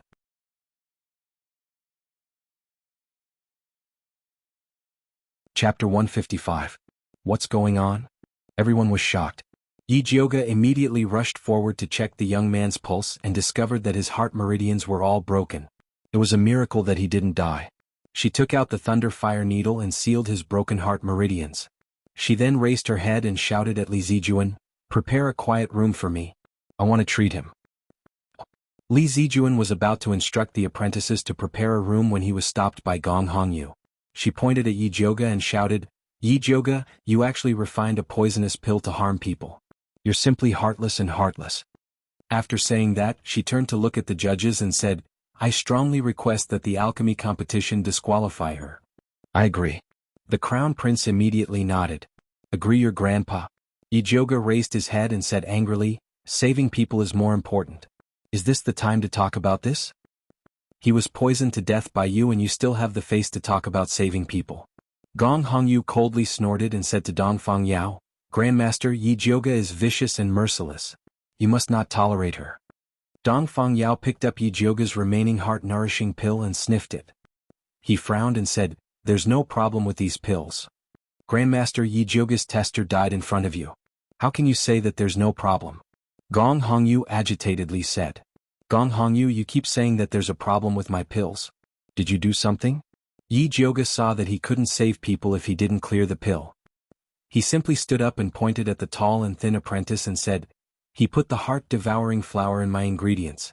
You must have instructed him." "What heart-devouring flour? I never sent it." The tall and thin apprentice hurriedly shook his head in denial. "If you didn't send these heart-devouring flowers, then did I bring them in myself?" Yijioga took out a heart-devouring flower from his pocket and sneered. Li Zijuan took the ingredients from Yijioga's hands and carefully looked at them before handing them to Dongfang Yao. "It seems to be heart-devouring flour." Dongfang Yao glanced at it and knew it was heart-devouring flour. Because this flour was too similar to the heart-nourishing flour, he specially told the apprentices to choose carefully. He didn't expect that someone would deliberately put a large amount in. Dongfang Yao knew very well who was behind this. He had wanted to warn the crown prince after this round of competition was over, but he couldn't help it now. The crown prince didn't know that his uncle was already dissatisfied with him. He said with justice, "I don't know anything about the heart-devouring flour. I only know that your medicine tester died after eating your pill. This is your responsibility. Unfortunately, my medicinal tester is still alive. I fear I will have to disappoint your highness, Yi Jioga said coldly. Although the medicine tester was no different from being dead, she had to save him because of the crown prince's words. Dongfang Yao calmly stepped forward to take the pulse of the youth. He then took out a bottle of third-stage heart-nourishing pills and said to Yi Jioga, "Let him take this." Yi Jioga took it without hesitation and poured it all into the young man's mouth. The young man's deathly pale face finally regained some color. "Imperial uncle, he's just a tester. You actually gave him such a good pill. Isn't it too wasteful?" The crown prince was furious. A third-stage heart-nourishing pill was something that couldn't be bought with money. To actually give it to a dying alchemist, the imperial uncle was really muddle-headed. Because the young man's condition was the most serious, his heart meridian was already extremely weak. He could die at any moment, so the imperial uncle specially gave it to Yi Jioga. He didn't think that the imperial uncle would help Yi Jioga like this. "Shut up." Dongfang Yao raised his head and fiercely said to the crown prince, "Before you came, everything was normal. Now that you've interfered, there are problems everywhere. I can't tolerate a big Buddha like you here. You should go back to Shangjing." "Imperial uncle, what do you mean?" The crown prince was so shocked that his voice trembled. "That's right, great master Dongfang.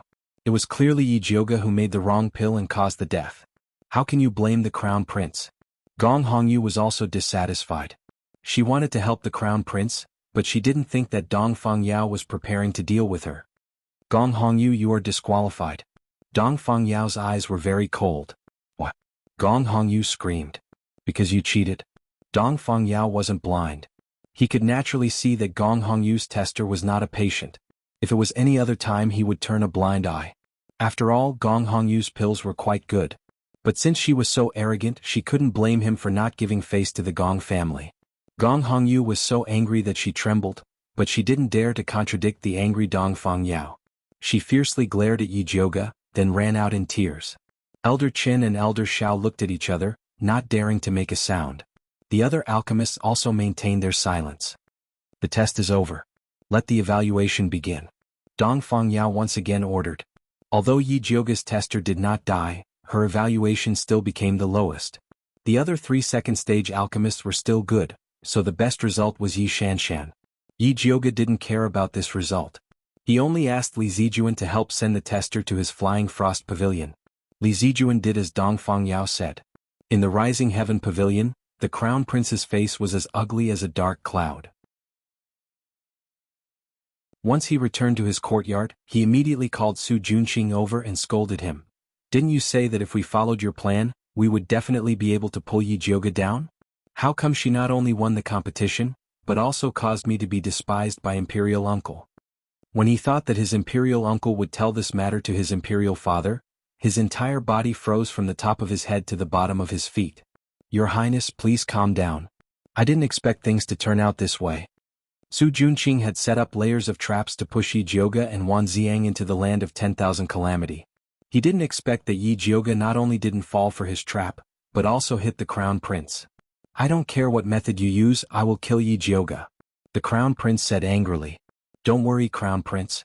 Even if Yi Jioga wins the pill refining competition, she won't be able to escape from our palms," Su Junqing said confidently. "You say that every time, but when can you do it well? I really don't know why Imperial Mother sent you here. You're simply trash." The crown prince roared at Su Junqing. A sinister light flashed in Su Junqing's eyes, but he quickly returned to his original state.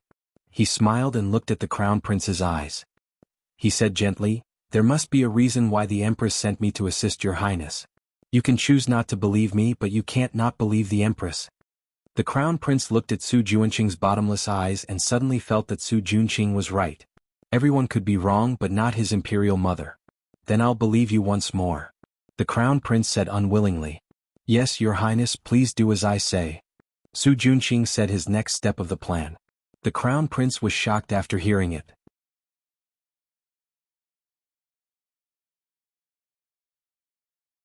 Chapter 156. Are you crazy? That's someone from the Gong family. The crown prince looked at Su Junqing in disbelief. "Your Highness, this subordinate knows that you want a rope in the Gong clan, but Gong Hongyu is definitely not a good choice because the person she likes is Dongfang Quebec. No matter how well you treat her, it's useless. Su Junqing said slowly. The Crown Prince immediately thought of how Gong Hongyu had complained about him being useless after being disqualified by Dongfang Yao. The more he thought about it, the angrier he got. He couldn't help but clench his fists and said fiercely, "You're right, a stupid woman isn't worth roping in. It's better to use her for something more useful." "Your Highness is wise." Su Junqing's lips curled up and he left.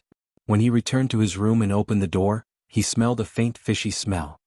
"Junior brother, I heard that you were scolded badly today." Lu Yunfei's sweet voice sounded from Su Junqing's bed. Then, a fair and tender lotus root-like arm lifted the green bed curtain, revealing a delicate face and fair and smooth shoulders. "Senior sister is indeed powerful, nothing can hide from your eyes." Su Junqing looked down, not daring to look at the bed. "How is it? Do you want senior sister to help you vent your anger?" Lu Yunfei got off the bed naked. The man's corpse lying behind her looked like a skeleton. Lu Yunfei had just sucked the essence and blood of a martial artist. Her skin was glowing and a faint fragrance floated to the tip of Su Junqing's nose. "Thank you for your kindness, senior sister, but the Crown Prince is still useful. Let him go first." Su Junqing looked at his nose and silently closed his nose aperture. "If you come and help me put on my clothes, I'll consider letting him go." Lu Yunfei laughed, the white swaying on her chest reflecting a dazzling light. "Yes." Su Junqing calmed down again and picked up the pink doo-doo on the ground to help Lu Yunfei put it on. The whole process was very calm. "I couldn't tell that little junior brother is a good person." Lu Yunfei put on her clothes and pinched Su Junqing's chest. "Tell me, why did you call me here?" "Senior sister, the Crown Prince has already agreed to the next step of our plan. Tonight is the highlight of the show, so I hope that senior sister can personally cooperate with us to prevent things from changing." Su Junqing specially brought a man with a high cultivation as a sacrifice and called Lu Yunfei back, hoping that she would personally deal with Yi Jioga. "Don't worry, since I've taken your benefits, I'll naturally do my best to help you." Lu Yunfei frivolously patted Su Junqing's face and smiled very charmingly. For the past few days she had been playing with the shadow assassin Yi Yu. Originally he wanted to push him down tonight and reap the fruits of victory. However, the sacrificial offering just now was still to her liking. She was very full now, so she decided to pick the night feather later. "Thank you, senior sister." Su Junqing had a grateful expression, but in his heart he was very dissatisfied. This wasn't his mission alone, but Lu Yunfei looked like she was here to help. However, no matter how dissatisfied he was, he did not dare to make a sound. If he failed this mission, Lu Yunfei would at most be confined and punished by the elder ancestor, but he would not be able to escape death. "All right, I'll go meet that prey now." Lu Yunfei stuck out her pink tongue and licked her lips, muttering to herself, "Although that woman's temper is a bit bad, her skin is not bad." With that, her figure disappeared like a ghost. Su Junqing silently destroyed the dried corpse on the bed and tidied up the messy room. Then he opened the window and looked towards the west direction of the Flying Frost sect, laughing coldly in his heart. "Yi Jioga, tonight will be the day of your death." At this moment, Yi Jioga was in the backyard of the Flying Frost sect treating the youth who was testing the medicine. Although the youth had already taken the bottle of rank 3 heart-nourishing pills from Dongfang Yao, his condition was still very bad. His broken heart meridian was in a mess, his blood was flowing in the opposite direction, and he was in danger of dying at any moment. If she wanted to save him, she had to use external force to smooth out his heart meridian, allowing his blood to circulate normally. If Yi Jioga did not advance, she was afraid that she would be helpless. She pinched her fingers and inserted the thunderfire needle into the youth's body, and began to use all her strength to repair his heart meridian. Ever since Yi Jioga's cultivation advanced, not only did the spiritual power in her body double, her control over the lightning fire needle also became more sensitive. Under her control, the purplish-red lightning fire needle turned into a stream of light, repairing the youth's heart meridian one by one. Time flew. When she finished repairing the last one, her entire body was about to collapse. But fortunately, the heart meridian was repaired perfectly. After the youth's blood returned to the right path, his breathing became incomparably stable, and his tightly knitted brows also relaxed. Yi Jioga estimated that he would probably need another 4 hours before he would wake up, so she left the room. Yi Rui was anxiously waiting outside. Upon seeing her, she immediately asked, "Big sister, just what happened? Who is that man?" After she lost the first round of the competition, she was cleared out, so she did not know what happened afterwards. Just now, when she saw Yijioga bringing a dying man back, she was really scared to death. He is my medicine tester today. Yijioga told her what happened in the competition.